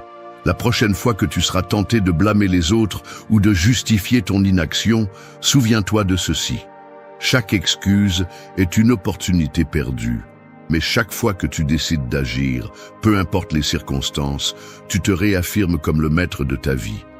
Prends les rênes, pas l'alibi. Parce que seul celui qui assume la responsabilité de son destin est vraiment libre. 7. Deviens ton meilleur allié. Chaque jour, tu as une compagnie constante, quelqu'un qui est avec toi à chaque décision, chaque pensée, chaque essai et chaque échec. Cette personne, c'est toi. Et ce que tu décides de faire avec cette relation détermine tout le reste. Tu peux être ton plus grand soutien ou ton pire ennemi. La plupart des gens ne se rendent pas compte de la cruauté qu'ils peuvent avoir envers eux-mêmes. Tu t'insultes en silence pour chaque erreur. Tu te punis mentalement pour ne pas être suffisant. Tu compares tes pires moments avec les meilleurs accomplissements des autres. Et le pire, c'est que tu t'es habitué à vivre ainsi. Cette voix critique est devenue si familière que tu ne la remets même plus en question. Mais voici la réalité. Personne ne t'a parlé plus mal que toi-même. Imagine si tu traitais un ami comme tu te traites toi-même. Si chaque fois qu'il commet une erreur, tu lui rappelles à quel point il est inutile. Si chaque fois qu'il doute, tu lui dis qu'il n'a pas de sens à essayer. Cette amitié ne durerait pas. Mais d'une manière ou d'une autre, tu acceptes cette même toxicité quand elle vient de toi. Et c'est là où nous échouons. Nous voulons accomplir de grandes choses, mais nous essayons de le faire avec un ennemi interne qui nous sabote à chaque pas. C'est comme courir avec une pierre attachée à la cheville et ensuite se demander pourquoi nous n'avançons pas. Devenir ton meilleur allié ne signifie pas te remplir de fausses affirmations ou ignorer tes échecs. Cela signifie assumer ta responsabilité sans te détruire dans le processus. L'autocompassion n'est pas de l'indulgence, c'est de l'intelligence. Parce que plus vite tu acceptes tes erreurs sans les transformer en condamnation, plus vite tu pourras apprendre et avancer. Parle-toi comme tu le ferais avec quelqu'un que tu veux vraiment voir réussir. Quand tu tombes, ne demande pas « Pourquoi suis-je comme ça ?» Demande « Que puis-je faire différemment ?» Et quand tu accomplis quelque chose, aussi petit soit-il, célèbre-le. Ne minimise pas tes progrès. Chaque pas compte. Tu es la seule personne qui sera avec toi à chaque moment de ta vie. Personne d'autre. Et si tu n'apprends pas à être de ton côté, chaque défi sera multiplié. Mais quand tu décides d'être ton meilleur allié, tu découvres une force que personne ne peut te prendre. Parce que tu ne dépends plus de la validation externe. Ta confiance vient de toi. Alors fais-le. Sois ferme, mais juste. Reconnais tes erreurs, mais aussi tes victoires. Et rappelle-toi qu'il n'y a pas de plus grand avantage que de parcourir ce chemin avec quelqu'un qui croit en toi. Surtout quand cette personne, c'est toi. 8. Arrête de te battre contre des fantômes. Imagine-toi entrer dans une bagarre où ton adversaire n'existe pas, lancer des coups dans le vide, t'épuiser sans raison, pendant que ton esprit insiste sur le fait que la menace est réelle. C'est ainsi que nous vivons lorsque nous luttons contre des peurs qui n'ont pas de forme, seulement une présence. Ce n'est pas le rejet qui t'arrête, c'est la peur d'être rejeté. Ce n'est pas l'échec qui te paralyse, c'est l'image d'un échec humiliant qui n'existe que dans ta tête. Tu te bats contre des scénarios inventés, des fantômes qui ne toucheront jamais ta réalité, mais qui t'épuisent comme s'ils le faisaient. Le problème est que plus tu les combats, plus tu leur donnes de pouvoir. Ils te piègent dans une bataille sans fin, une guerre mentale où la seule victime est toi. Mais il y a quelque chose que les stoïciens comprenaient avec une clarté brutale. Ce n'est pas ce qui se passe qui te tourmente, mais ce que tu décides de penser à ce sujet. Et si l'esprit est celui qui crée les fantômes, il est aussi celui qui peut les faire disparaître. Au lieu de continuer à te battre, fais le contraire. Arrête-toi, regarde la peur en face, demande-lui pourquoi elle est là. Souvent, tu découvriras qu'elle n'a pas de fondement. Ce n'est qu'une collection de suppositions et d'exagérations. Et le plus ironique, c'est que les pires scénarios que tu imagines n'arrivent presque jamais. Mais tant que tu ne les remets pas en question, tu vivras comme s'ils étaient inévitables. Et voici la partie difficile. Accepter que la seule façon de vaincre les fantômes est de les traverser. Agir malgré la peur. Parce que peu importe combien de fois tu essaies de raisonner avec eux, la seule preuve réelle est de bouger. La peur crie plus fort quand tu es sur le point de faire quelque chose d'important. Et ce n'est pas un signal pour reculer, c'est une confirmation que tu vas dans la bonne direction. Chaque fois que tu repousses une décision par peur, chaque fois que tu choisis le confort plutôt que le défi, tu renforces ces ombres. Mais chaque fois que tu fais un pas, aussi petit soit-il, tu les affaiblis. Parce que la peur ne supporte pas l'action. La clarté la dissout. Alors arrête de lancer des coups dans le vide. Si tu as peur, utilise-la comme guide. Si tu sens que les fantômes t'entourent, c'est parce que tu es proche de quelque chose qui en vaut la peine. Fais le pas. Et quand tu regarderas en arrière, tu te rendras compte que la seule chose qui te retenait était l'illusion d'un ennemi qui n'a jamais existé. Imagine que vous êtes au milieu d'une tempête. Le vent rugit, la pluie frappe avec fureur et les éclairs illuminent le ciel comme si le monde était au bord de l'effondrement. Chaque tonnerre résonne comme un rappel de tout ce que vous craignez, tout ce que vous ne pouvez pas contrôler. Mais alors, au lieu de courir ou de chercher un abri, vous décidez de rester là, debout. Non pas parce que la tempête a cessé, mais parce que quelque chose en vous a changé. Cette tempête n'est rien de plus que le reflet de ce qui se passe dans votre esprit chaque jour. Des soucis qui frappent comme des rafales de vent, des peurs qui tombent comme une pluie incessante, et des pensées qui éclatent comme des tonnerres sans relâche. Et pourtant, tout comme un marin apprend à naviguer même dans les eaux les plus violentes, vous pouvez aussi apprendre à affronter la tempête qui vit en vous. C'est ce que les stoïciens ont fait. Il ne s'agissait pas d'éviter la tempête, mais de rester ferme au milieu de celle-ci. Parce que lorsque vous comprenez que vous ne pouvez pas contrôler le vent, mais que vous pouvez ajuster vos voiles, vous découvrez quelque chose de puissant. Le véritable maîtrise n'est pas sur le monde extérieur, mais sur vous-même. Et aujourd'hui, Je vais vous montrer comment le faire. Un homme maîtrise ton esprit avant qu'il ne te maîtrise. Ton esprit est comme un cheval sauvage, puissant, rapide, imprévisible. Si tu le laisses courir sans contrôle, il te traîne sur des terrains dangereux, te fait tomber et te blesse. Mais ce même cheval, lorsque tu apprends à tenir les rênes, peut t'emmener loin. La plupart des gens laissent leur esprit galoper sans but, réagissant à chaque pensée comme si c'était une vérité absolue. Un mauvais souvenir, une inquiétude ou une critique sont ressentis comme un coup direct, car il n'y a personne pour tenir les rênes. Marc Aurèle, en tant qu'empereur de Rome, a fait face à la peste, à la guerre et à la trahison. Cependant, sa plus grande bataille était interne. Il savait qu'il ne pouvait pas contrôler les circonstances extérieures, mais il pouvait contrôler sa perception d'elles. « Notre vie est ce que nos pensées en font », a-t-il écrit. Ce n'est pas un simple réconfort, c'est un rappel que l'esprit a le pouvoir de façonner la réalité que tu expérimentes. Chaque fois que tu ressens de l'anxiété, de la peur ou de la colère, ce n'est pas le monde qui t'attaque. C'est ton propre esprit qui lâche les rênes. Quelqu'un te critique et ton esprit crie « Je ne vaux rien ». Un plan échoue et tu penses « Tout me tourne toujours mal ». Mais combien de cela est réel et combien est juste une histoire que ton esprit invente? Épictète disait que ce ne sont pas les faits qui nous dérangent, mais l'interprétation que nous en faisons. Cette interprétation, bien qu'elle semble automatique, peut être remise en question. Pense à une rivière tumultueuse après une tempête. L'eau est trouble, pleine de boue et de débris. Si tu essaies de voir le fond, tu ne trouveras que confusion. Mais si tu t'arrêtes et attends, la boue se dépose, l'eau s'éclaircit et la vérité apparaît. C'est ainsi que fonctionne ton esprit. Chaque pensée négative est comme la boue soulevée par le courant. Si tu réagis immédiatement, tu coules. Mais si tu décides d'observer sans agir, peu à peu le calme revient. Quand tu sens que ton esprit te domine, fais une pause. Demande-toi, cette pensée est-elle utile ? M'approche-t-elle d'une solution ou me consume-t-elle simplement? Ne résiste pas à la pensée, observe-la simplement. Comme une feuille qui tombe dans la rivière, laisse-la couler. Cette simple pratique te redonne le contrôle.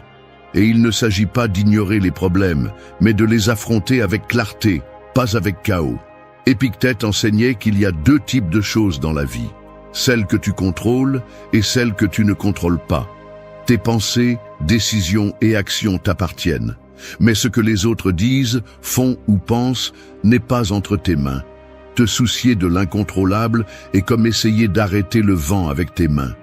En revanche, concentrer ton énergie sur ce que tu peux changer est comme ajuster les voiles pour naviguer avec le vent en ta faveur. Maîtriser ton esprit n'est pas éliminer le stress, car le stress fait partie de la vie. C'est apprendre à répondre plutôt qu'à réagir. La prochaine fois que tu sens que la peur ou l'anxiété t'envahissent, respire profondément. 4 secondes en inspirant, 4 secondes en expirant. Avec chaque respiration, imagine que la boue se dépose et que l'eau s'éclaircit. Puis demande-toi, que puis-je faire maintenant? Si la réponse est rien, alors laisse tomber. Si la réponse implique une action, fais-le avec calme, pas avec désespoir. Chaque fois que tu choisis de ne pas te laisser emporter par ton esprit, tu renforces ta capacité de maîtrise. Au début, cela peut sembler difficile. Comme un cavalier inexpérimenté, tu tomberas et le cheval essaiera de prendre le contrôle. Mais avec chaque tentative, ta main sera plus ferme. Tu apprendras à anticiper les mouvements de ton esprit, à sentir quand l'anxiété commence à surgir et à décider si tu prendras les rênes ou si tu laisseras l'esprit te mener. 2. Lâche l'illusion du contrôle et récupère ton pouvoir. Il y a quelque chose d'absurde dans la façon dont beaucoup de gens vivent.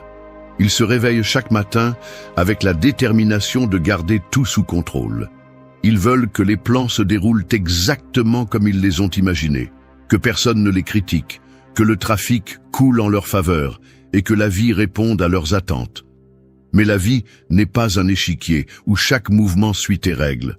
C'est plus comme le vent, parfois doux, parfois impitoyable, et aussi fort que tu essaies, tu ne peux pas lui ordonner d'arrêter de souffler. Essayer de contrôler l'incontrôlable, c'est comme tenir du sable entre les doigts. Plus tu serres fort, plus il s'échappe rapidement. Et pourtant, la plupart continuent d'insister. Tu te soucies de ce que les autres pensent, de ce qui pourrait mal tourner, de situations qui ne se produiront peut-être même pas. Tu penses que t'inquiéter te prépare, alors qu'en réalité, cela ne fait que t'épuiser. C'est comme ramer à contre-courant alors que la rivière t'emporte. Tu perds de l'énergie, tu te frustres et tu n'arrives toujours pas là où tu veux.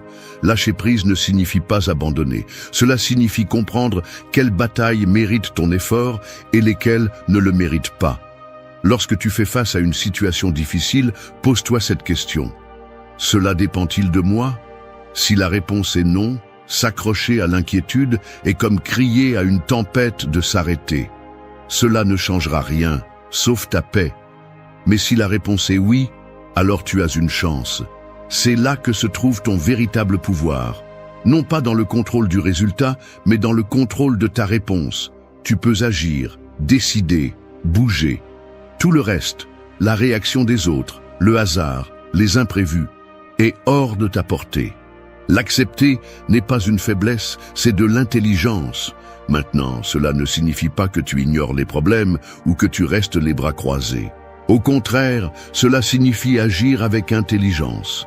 Si une relation se brise, ne perds pas de temps à souhaiter que l'autre personne change. Concentre-toi sur ce que tu peux faire pour guérir. Si un projet échoue, arrête de te lamenter sur ce qui n'a pas bien tourné et utilise cette énergie pour apprendre et t'améliorer. Ceux qui comprennent cela ne perdent pas leur temps à se battre contre le vent. Ils apprennent à ajuster les voiles. Il est probable que ton esprit essaie de s'accrocher à l'illusion du contrôle. Il te dira que si tu t'inquiètes assez, tu seras préparé pour n'importe quel désastre. Mais la vérité est que l'inquiétude ne prévient jamais la douleur, elle ne fait que l'anticiper. Tu vis la souffrance avant qu'elle ne se produise même, et bien souvent, cette souffrance anticipée est bien pire que le problème réel. Quand tu sens que l'anxiété te consume, arrête-toi. Demande-toi, est-ce que j'essaie de contrôler l'incontrôlable ? Si c'est le cas, lâche-le. Fais-le comme si tu lâchais un poids inutile. Sens comment ton corps s'allège, comment ta respiration se calme. Parce que lâcher prise n'est pas perdre. C'est décider que ta paix vaut plus qu'une bataille inutile. Et voici le paradoxe. Quand tu arrêtes de lutter contre l'inévitable, tu récupères ta force. Un esprit qui n'est pas piégé par la peur pense clairement. Une personne qui accepte l'incertitude agit avec détermination.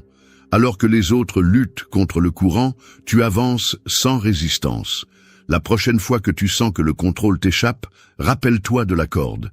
Ce n'est pas la tempête qui te détruit, c'est ta décision de t'y accrocher. Lâche-la, non pas parce que tu abandonnes, mais parce que tu choisis de vivre avec liberté. Celui qui apprend à lâcher prise découvre que la seule chose qu'il a vraiment besoin de contrôler est lui-même. Et c'est le plus grand pouvoir que tu peux avoir. 3. Vice avec vertu, même quand personne ne regarde. La plupart des gens agissent comme s'ils portaient un masque. Ils sont aimables quand cela leur convient, honnêtes quand quelqu'un les observe, et responsables seulement s'il y a des conséquences. Mais quand ils pensent que personne ne les voit, cette façade s'effondre. Sans témoin, ils laissent leur vraie nature se révéler. Mais voici le problème. Si ton comportement dépend de qui regarde, es-tu vraiment libre ou vis-tu simplement pour plaire ?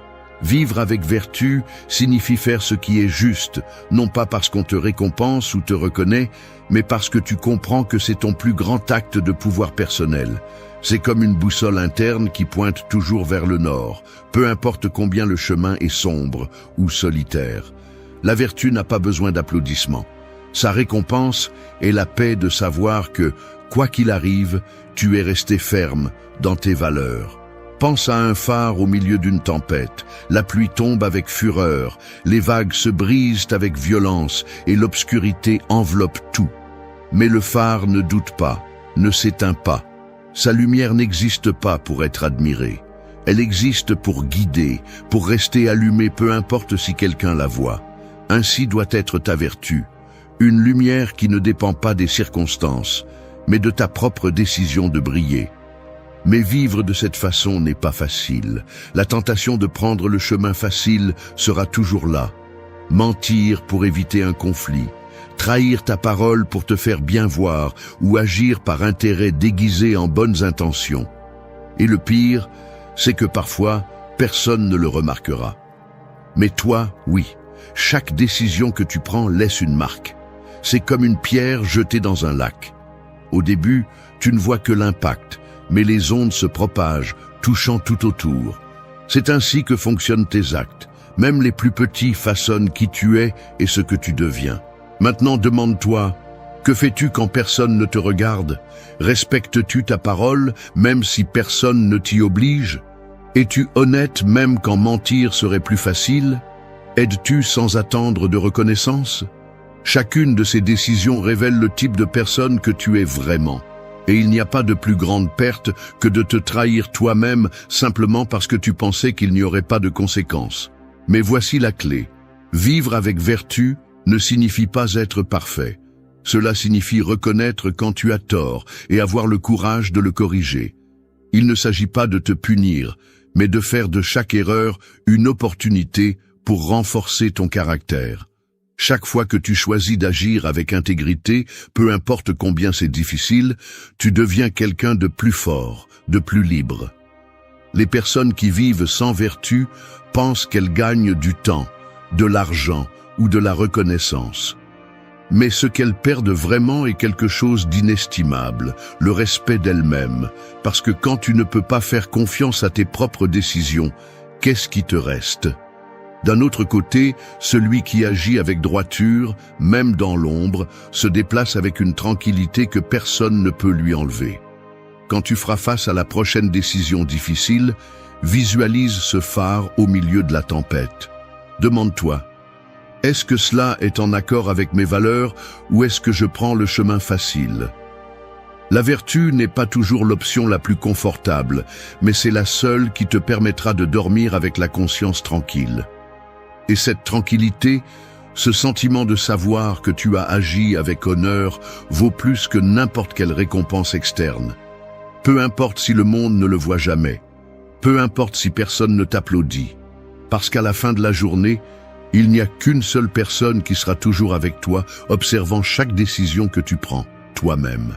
Et quand tu pourras te regarder dans le miroir et voir quelqu'un qui a choisi ce qui est juste, même quand personne ne regardait, alors tu sauras ce que signifie vivre avec une véritable liberté. 4. Écris pour apaiser la tempête dans ton esprit. Il y a des jours où ta tête est comme une mer déchaînée. Les pensées se heurtent les unes aux autres, les soucis tourbillonnent et les émotions débordantes menacent de te submerger. De l'extérieur, tu peux sembler calme, mais à l'intérieur, la tempête gronde sans relâche. Tu essaies de te distraire, d'ignorer ce que tu ressens, mais plus tu le réprimes, plus le bruit devient fort. Et c'est là que le pouvoir d'écrire entre en jeu. Écrire n'est pas seulement un exercice mécanique de mettre des mots sur le papier. C'est comme ouvrir une vanne pour que la pression accumulée puisse enfin s'échapper. Chaque mot écrit est comme un éclair qui illumine l'obscurité, révélant ce que tu essayais de cacher même à toi-même. Et le meilleur, c'est que tu n'as pas besoin de le faire parfaitement. Personne ne va lire ce que tu écris. Il n'y a pas de jugement, pas de honte, juste toi et tes pensées face à face. Imagine que ton esprit est une pièce pleine d'objets en désordre. Chaque pensée non résolue est une chaise renversée, une table renversée, un tas de choses accumulées sans but. Essayer de se déplacer dans cet espace sans trébucher est impossible, mais quand tu t'assieds pour écrire, c'est comme si tu allumais la lumière. Tu vois le désordre pour ce qu'il est. Ce n'est plus une menace amorphe, mais quelque chose de tangible, quelque chose que tu peux affronter. Écrire t'oblige à donner forme à ce que tu ressens. Ce qui était auparavant juste un nœud d'anxiété devient une phrase. Et en le voyant là, devant toi, tu perds une partie de la peur. Parce que ce qui est nommé est compris, et ce qui est compris perd de son pouvoir. Il n'est pas nécessaire de suivre une structure complexe. Tu n'as pas besoin de devenir poète ou romancier. Prends simplement une feuille de papier ou ouvre un document et commence. Demande-toi, qu'est-ce qui me préoccupe en ce moment? Quelle pensée me tourmente? Écris sans filtre. Ne te censure pas. Même si ce qui sort est absurde ou chaotique, laisse-le être. Parce que souvent, les vérités les plus profondes se cachent derrière les mots que nous ne voulions pas admettre. Si tu ressens de la colère, écris-le.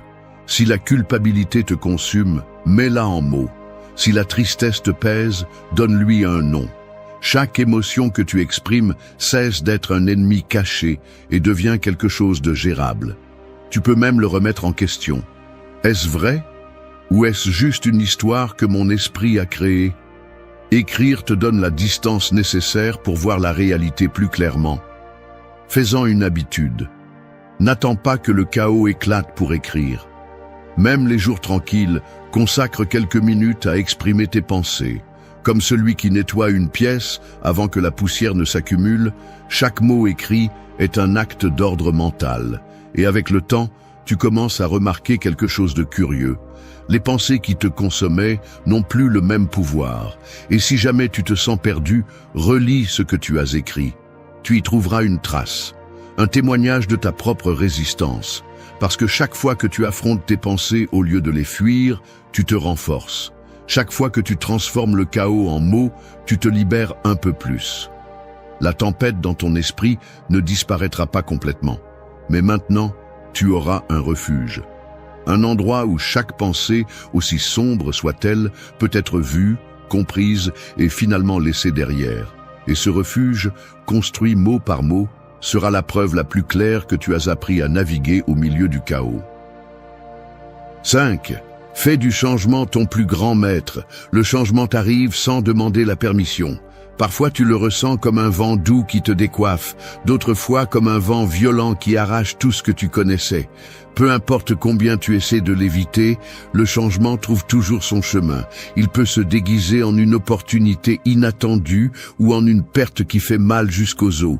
Et pourtant, il est là, te défiant. Mais voici la vérité que peu acceptent. Le changement n'est pas ton ennemi. C'est le maître qui ne te caresse pas le dos, mais qui te pousse dans le vide pour voir si tu peux voler. Tu peux le maudire, le supplier de te rendre ce que tu as perdu ou prétendre qu'il ne se passe rien. Ou tu peux faire ce qui compte vraiment, lui faire face. Pense à une rivière après une tempête. L'eau emporte les branches, la boue et tout ce qu'elle trouve sur son passage.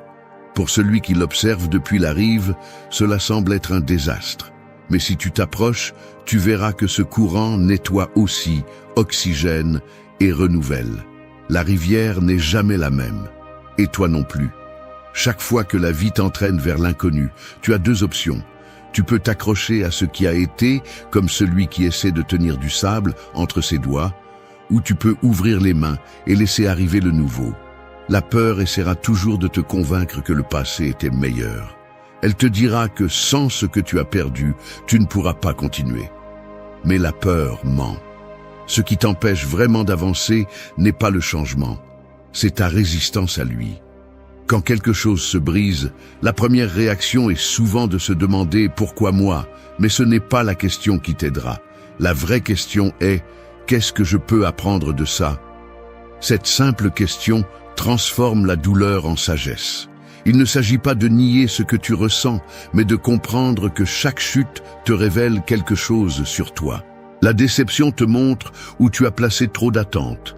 L'échec t'enseigne les limites que tu n'avais pas encore vues. La perte te rappelle combien ce que tu avais été précieux. Et ne pense pas qu'apprendre du changement signifie devenir insensible ou conformiste. Au contraire, celui qui accepte le changement ne se résigne pas, il s'adapte, comme un navigateur qui ajuste les voiles lorsque le vent change de direction. Il se peut que la tempête te dévie du chemin que tu avais imaginé, mais cela ne signifie pas que tu es perdu. Parfois, les chemins inattendus sont ceux qui te mènent là où tu as vraiment besoin d'être. Il y a aussi le changement silencieux, celui qui n'est pas accompagné de grandes ruptures, mais qui te transforme sans que tu t'en rendes compte. Les petites décisions quotidiennes, les pensées que tu choisis de nourrir, les mots que tu décides de taire ou de prononcer. tout cela te façonne.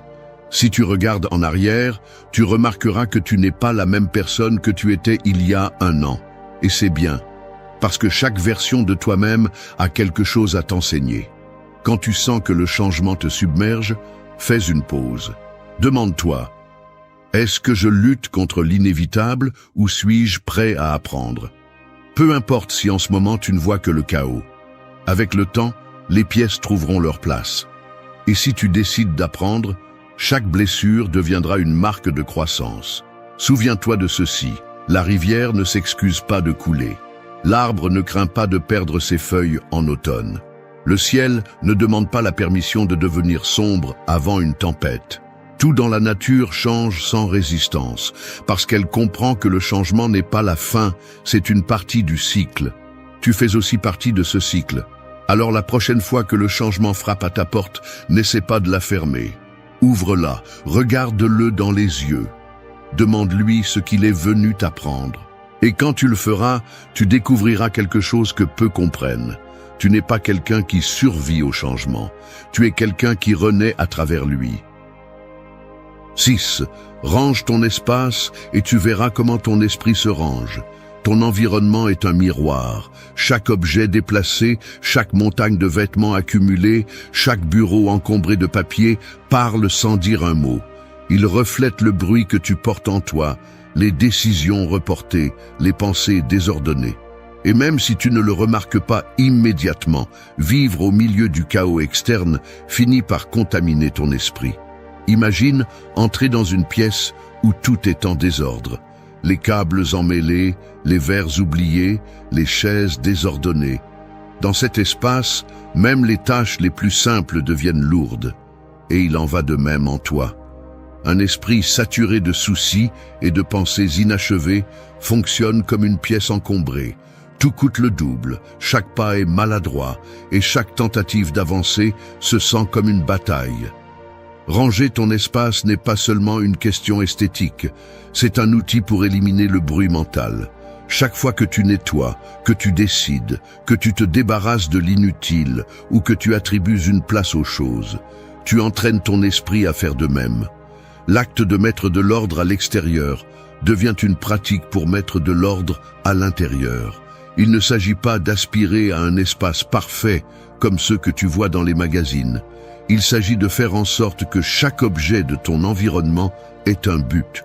Demande-toi, est-ce que cela me sert vraiment ou est-ce que cela occupe simplement de l'espace? Garder des choses par habitude est comme s'accrocher à des pensées qui ne t'apportent plus rien. Lâcher ce dont tu n'as pas besoin, c'est te libérer de ce poids. De plus, le processus de rangement est en lui-même un exercice de présence. Lorsque tu laves la vaisselle, plies les vêtements ou nettoies ton bureau, tu es ancré dans le moment présent. Il n'y a pas de place pour t'inquiéter de ce qui viendra ou pour regretter ce qui est déjà passé. Seul le maintenant existe. C'est pourquoi tant de personnes trouvent du calme dans des tâches apparemment banales. Ce qu'elles font sans le savoir, c'est méditer en mouvement. Et voici ce qui est intéressant. Lorsque ton espace est en ordre, ton esprit le remarque. Le bruit interne se réduit, les décisions deviennent plus claires et le stress perd de sa force. C'est comme enlever la statique d'une radio. Tout à coup, tu entends clairement ce qui était auparavant distordu. Un bureau dégagé invite à la concentration. Un lit fait accueil pour le repos. Une cuisine propre rend l'acte de cuisiner agréable plutôt qu'un fardeau. Si jamais tu sens que ton esprit est trop submergé pour même penser clairement, n'essaie pas de tout résoudre d'un coup.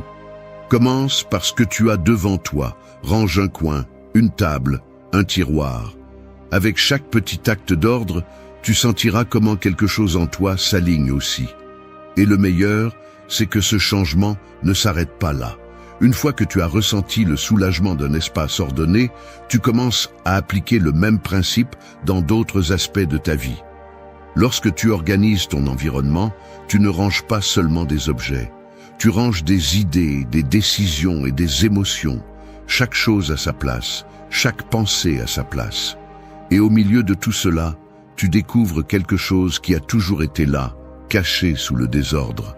la tranquillité qui émerge lorsque tu cesses de vivre dans le chaos. 7. Trouve la richesse dans ce que tu as déjà. La quête constante de plus est un piège subtil mais puissant.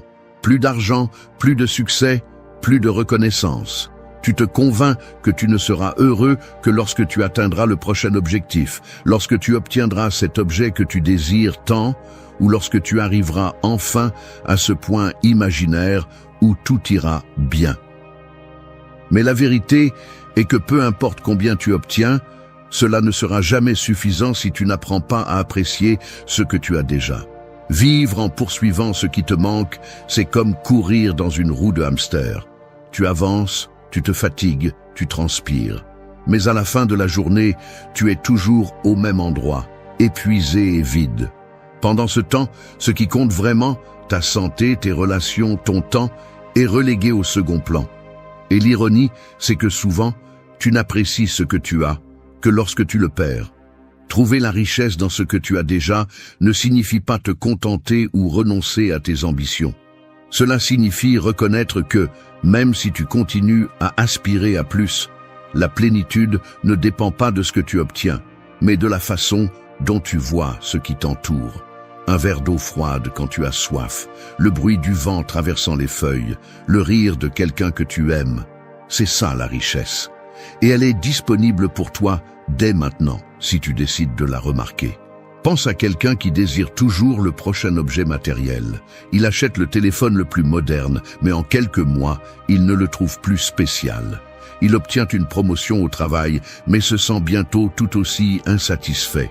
Son problème n'est pas le manque de réussite, mais l'incapacité à apprécier ce qu'il a déjà.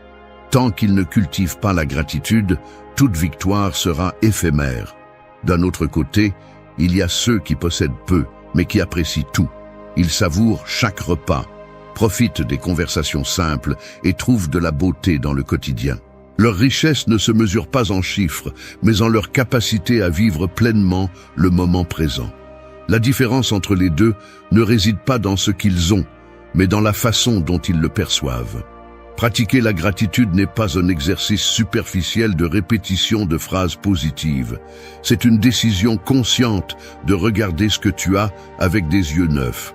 Au réveil, au lieu de te plonger dans les soucis, demande-toi « Qu'est-ce qui est déjà bon dans ma vie ?» Cela peut être quelque chose d'aussi simple que le confort de ton lit ou l'opportunité de vivre un jour de plus. Tu peux aussi rendre cette habitude tangible.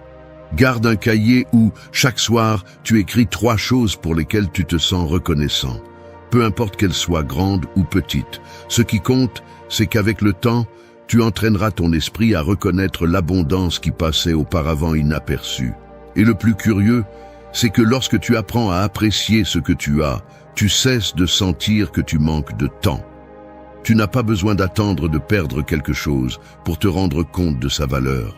Tu peux choisir de le voir maintenant, en cet instant même, parce que la vraie richesse n'est pas un objectif lointain, c'est la capacité de trouver satisfaction dans ce qui est déjà devant toi. Et quand tu y arrives, tu te rends compte que, en réalité, tu as toujours été plus riche que tu ne le pensais. 8. Regarde depuis les hauteurs et tu verras à quel point le problème est petit. Quand quelque chose te préoccupe, tu le sens énorme, comme s'il occupait chaque coin de ton esprit, te submergeant. Une erreur, une dispute, une mauvaise nouvelle. Soudain, c'est la seule chose qui existe. Tu ne peux penser à rien d'autre, et chaque tentative de trouver une solution semble seulement rendre le problème plus grand. Mais le plus curieux est que la taille d'un problème ne dépend pas de ce qui se passe, mais de la perspective à partir de laquelle tu le regardes. Pense à un avion qui décolle.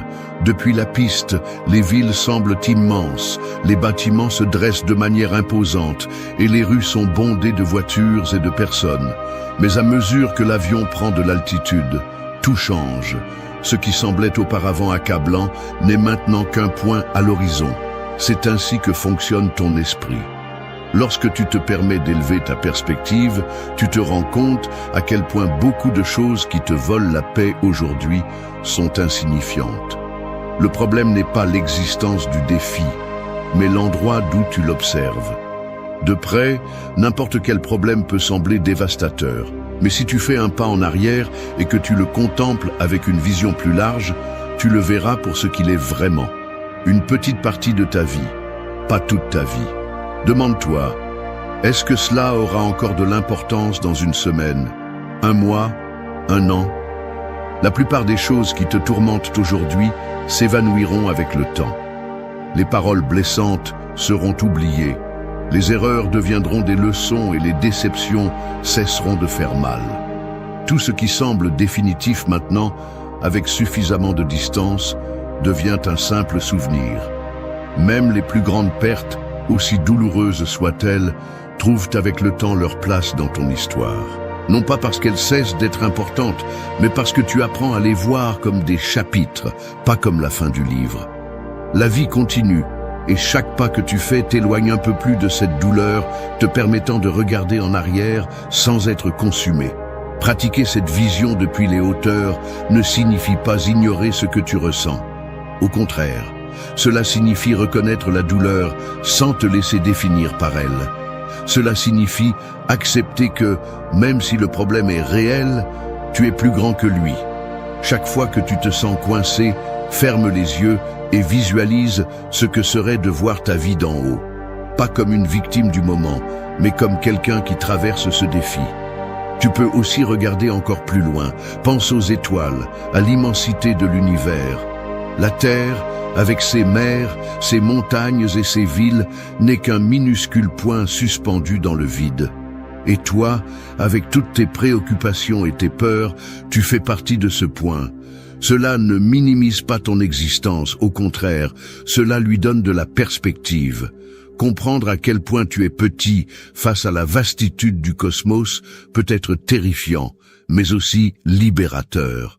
Parce que si l'univers continue son cours sans s'arrêter pour tes problèmes, peut-être que tu peux aussi le faire.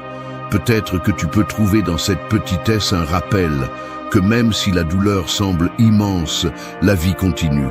Et depuis les hauteurs, ce qui semble insupportable aujourd'hui sera demain juste une empreinte de plus sur ton chemin.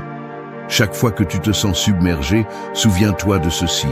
Tu n'es pas la tempête, tu es le ciel qui la contient. Et quand tu regarderas d'en haut, tu verras que ce qui semblait insurmontable n'est en réalité qu'un nuage passager. 9. Arrête de lutter contre le courant et apprends à couler. Quand les choses ne se passent pas comme tu l'espères, ta première réaction est souvent de résister. Tu t'accroches à la façon dont les choses devraient être, comme si, avec assez de force, tu pouvais tordre la réalité en ta faveur. Mais la vie ne se soumet pas aux caprices. C'est comme une rivière tumultueuse qui suit son cours sans s'arrêter. Et plus tu t'obstines à nager à contre-courant, plus tu t'épuises. La résistance naît de la peur. Peur de perdre ce que tu as, peur de l'inconnu, peur que les choses ne soient pas comme tu les imaginais. Tu crois que, si tu te bats assez, tout reviendra sous contrôle. Mais la vérité est que t'accrocher ne fait que te couler. Le courant ne cesse de couler parce que tu le défies. La vie ne change pas parce que tu refuses de l'accepter. Couler ne signifie pas abandonner ou laisser l'eau t'emporter sans direction. Cela signifie comprendre quand il est inutile de continuer à se battre et quand il est temps de se laisser porter. Parce que parfois, ce que tu crains le plus n'est pas le courant, mais l'idée de lâcher prise. Tu crois que si tu le fais, tu te perdras. Mais ce qui te perd vraiment, c'est la résistance. Pense aux branches qui tombent dans la rivière. Certaines restent coincées entre les pierres, luttant contre le courant jusqu'à ce qu'elles se brisent. D'autres se laissent simplement porter, avançant sans effort, faisant confiance au cours de l'eau. La différence n'est pas dans la force du courant, mais dans la capacité à lâcher prise. Cela ne signifie pas que tu dois accepter passivement n'importe quelle situation. Il y a des moments où tu dois nager, bouger et prendre des décisions. Mais il y a aussi des moments où la seule action sage est d'arrêter de lutter.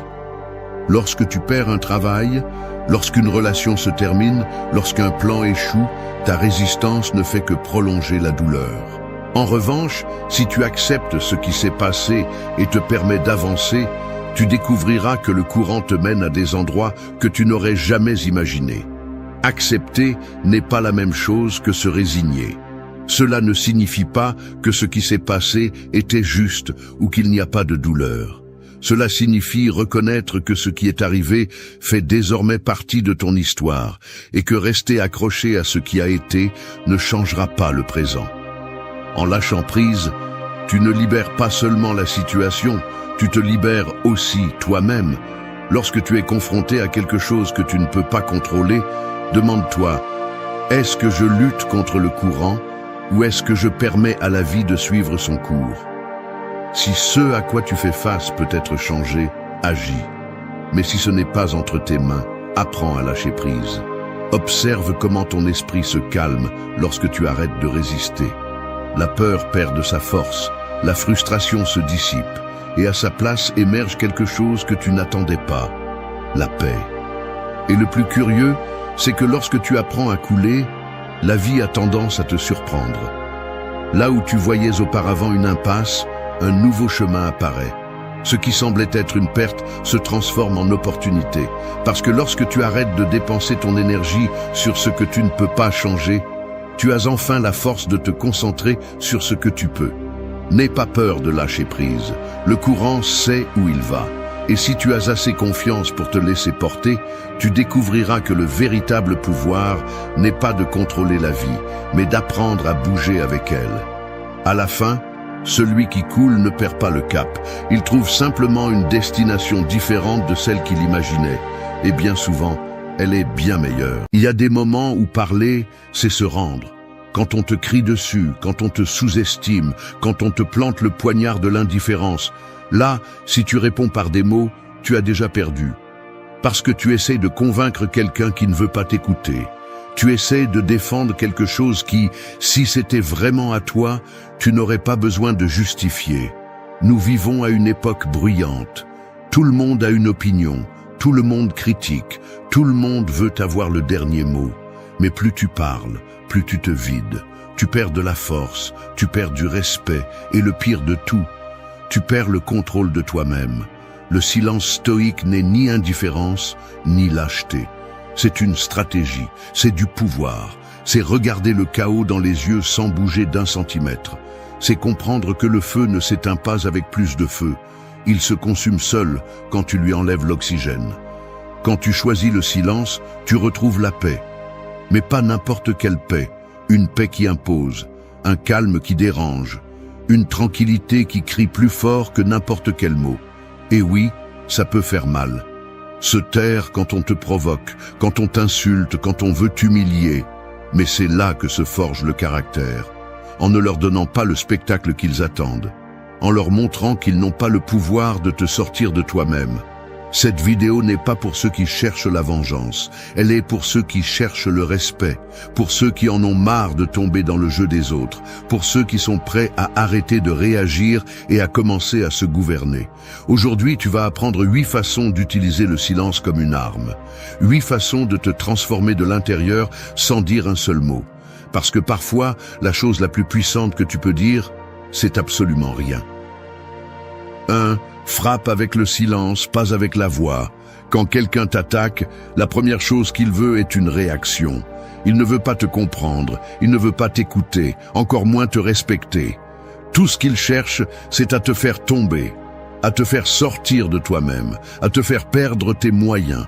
Il te lance une provocation déguisée en question, en moquerie ou en critique, espérant que tu réagisses avec colère, avec anxiété, avec des explications désespérées.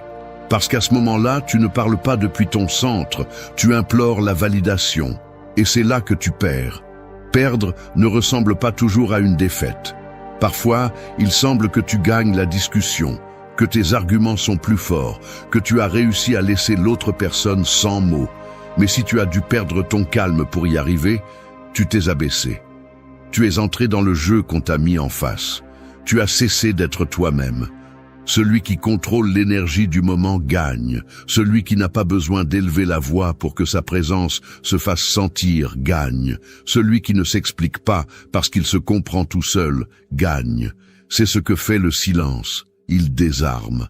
Et ça fait mal. Parce que quand quelqu'un s'attend à ce que tu exploses et que tu ne le fais pas, il se heurte à quelque chose de plus fort que ton cri, ton calme. Un calme qui n'est pas passif, il est tendu, ferme, comme le tranchant d'une épée. Un calme qui montre clairement que tu vois tout, que tu comprends tout, mais que cela ne t'affecte pas. Que tu es tellement au-dessus de ce jeu qu'il ne vaut même pas la peine de répondre. Frapper avec le silence n'est pas se rendre, ce n'est pas baisser la tête, ce n'est pas tout avaler sans rien dire. C'est une autre façon de se battre, une façon plus dangereuse, plus élégante, plus mortelle.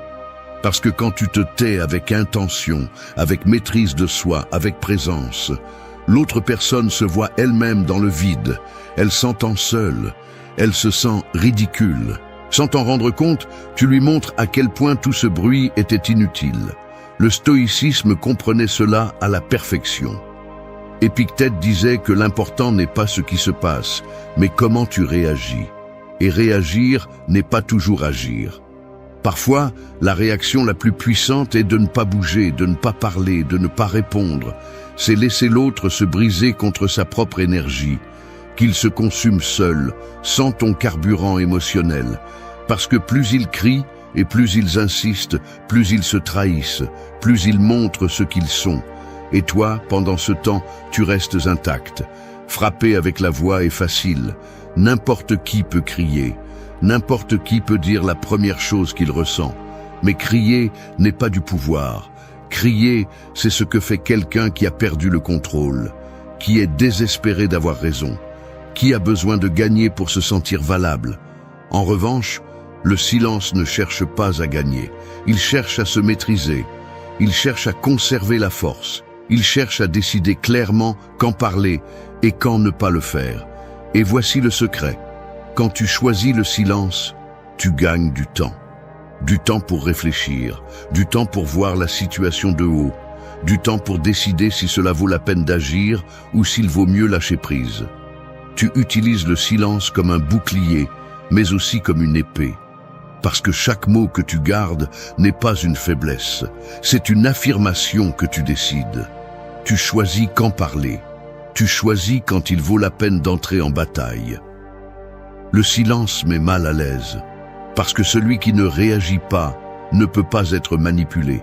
Celui qui ne parle pas ne laisse pas de portes ouvertes pour recevoir plus de critiques, plus de poison, plus de déchets émotionnels.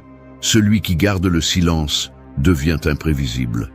Et l'imprévisible impose le respect. Il ne s'agit pas de toujours se taire. Il s'agit de comprendre que tout ne mérite pas une réponse, que tout le monde ne mérite pas une explication, qu'il y a des moments où parler, c'est s'abaisser, c'est se salir, c'est salir ton énergie avec la misère des autres, et que dans ces moments-là, le silence n'est pas seulement sage, il est brutal. Frapper avec la voix peut sembler fort, mais il s'épuise. Frapper avec le silence est différent. Il n'a pas besoin de bruit, il n'a pas besoin de témoins.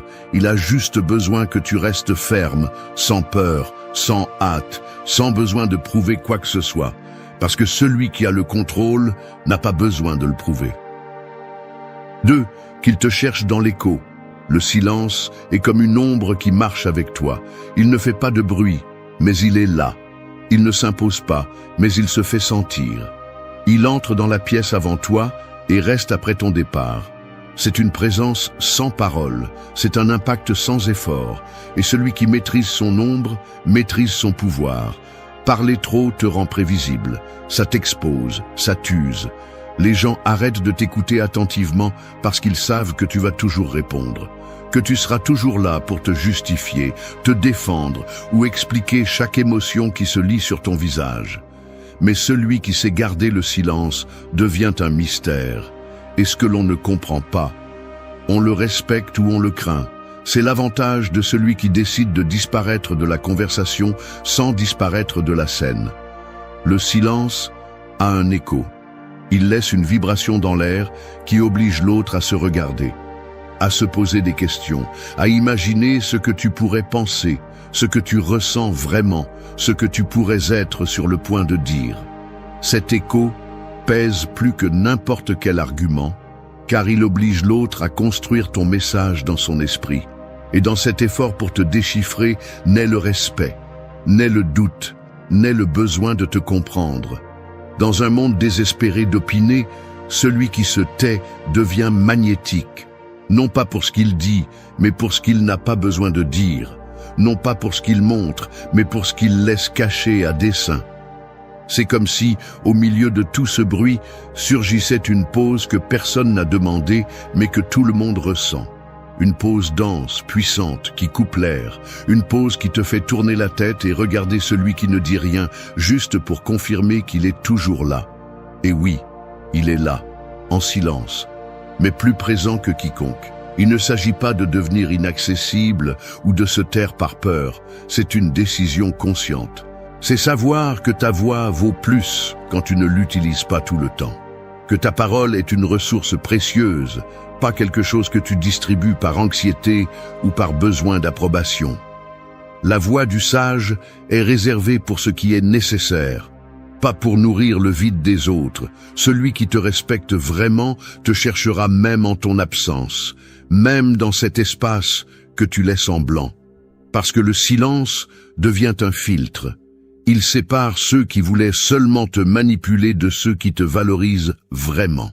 Et dans cet espace que tu laisses, le véritable lien se révèle. Il est facile de penser que si tu n'expliques pas tout, on va te mal interpréter, que si tu ne réponds pas, on va t'accuser, que si tu ne réagis pas, on va croire que tu ne te soucies pas. Mais ce n'est pas ton problème. Ta responsabilité n'est pas de contrôler l'esprit des autres. Ta responsabilité est de rester ferme dans ton centre, sachant que tu n'as pas besoin de donner des explications chaque fois que quelqu'un ne comprend pas ton silence. Le stoïcisme voit le silence comme une forme de clarté, un terrain fertile où les émotions baissent de volume, où les idées se mettent en ordre et où le caractère prend forme. Ce n'est pas de la passivité, c'est de la préparation. C'est de la maîtrise, c'est choisir d'être au-dessus de l'impulsion. Celui qui ne supporte pas ta tranquillité ne cherche pas à te connaître, il cherche à te briser. Et c'est là que tu dois rester immobile, tendu à l'intérieur peut-être, mais inébranlable à l'extérieur. Parce que ce silence qui les dérange tant est ta protection. C'est ta réponse, c'est ta victoire. Devenir quelqu'un qui laisse une empreinte dans l'écho, c'est devenir inoubliable sans avoir besoin de forcer ta présence. C'est te retirer de la scène sans perdre ta place. Parce que même sans parler, tu dis quelque chose que tout le monde n'est pas prêt à comprendre.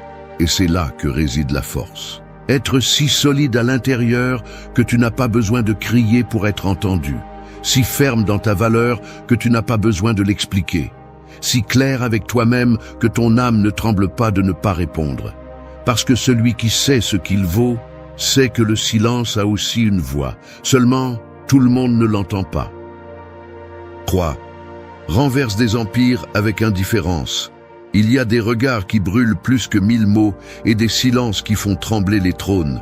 L'indifférence est ce feu froid qui ne crie pas, qui ne prévient pas, qui ne discute pas. Il dévaste seulement. Comme la glace qui brise la roche sans faire de bruit. C'est l'énergie qui détruit sans toucher. La force qui renverse sans se salir. Face à l'offense, au mépris, à la manipulation émotionnelle ou à la trahison, la réaction la plus attendue est l'explosion. Pleurer, crier, supplier, se défendre. Parce qu'à ce moment-là, celui qui t'attaque ne cherche pas la vérité. Il cherche le contrôle. Il cherche à voir que sa présence te domine encore. Que ces mots t'affectent encore, que ces actions ont toujours le pouvoir de bouger ton monde. Mais l'indifférence, ça leur fait mal à un autre niveau, parce qu'elle ne nie pas seulement l'attention, elle nie l'existence. Et dans un monde obsédé par être vu, ignorer, c'est détruire. L'indifférence n'est pas de la haine. La haine est encore un lien. Il y a encore de l'émotion, il y a encore une réaction, il y a encore une connexion. Mais celui qui devient indifférent devient libre, parce qu'il n'est pas lié au besoin de vengeance, ni au désir de s'expliquer, ni à l'impulsion de corriger ce qui est déjà pourri. Il s'éloigne simplement, il s'éteint, il s'efface. Et cela, pour celui qui vit du conflit, est insupportable. Le stoïcien ne hait pas. Le stoïcien ne s'abaisse pas à ressentir de la colère pour ce qu'il ne peut pas contrôler. Le stoïcien lâche prise. Il laisse aller. Non pas parce qu'il ne se soucie pas, mais parce qu'il a déjà compris qu'il y a des batailles qui se gagnent sans lever une seule arme. Et c'est l'une des plus grandes. Refuser ton énergie à celui qui ne la mérite pas. Il y a des gens qui se nourrissent de tes réactions, qui ont besoin de te voir perturbé pour se sentir important, qui ont besoin de te voir confus, rancunier, blessé pour justifier leur pouvoir sur toi. Et au début, il est difficile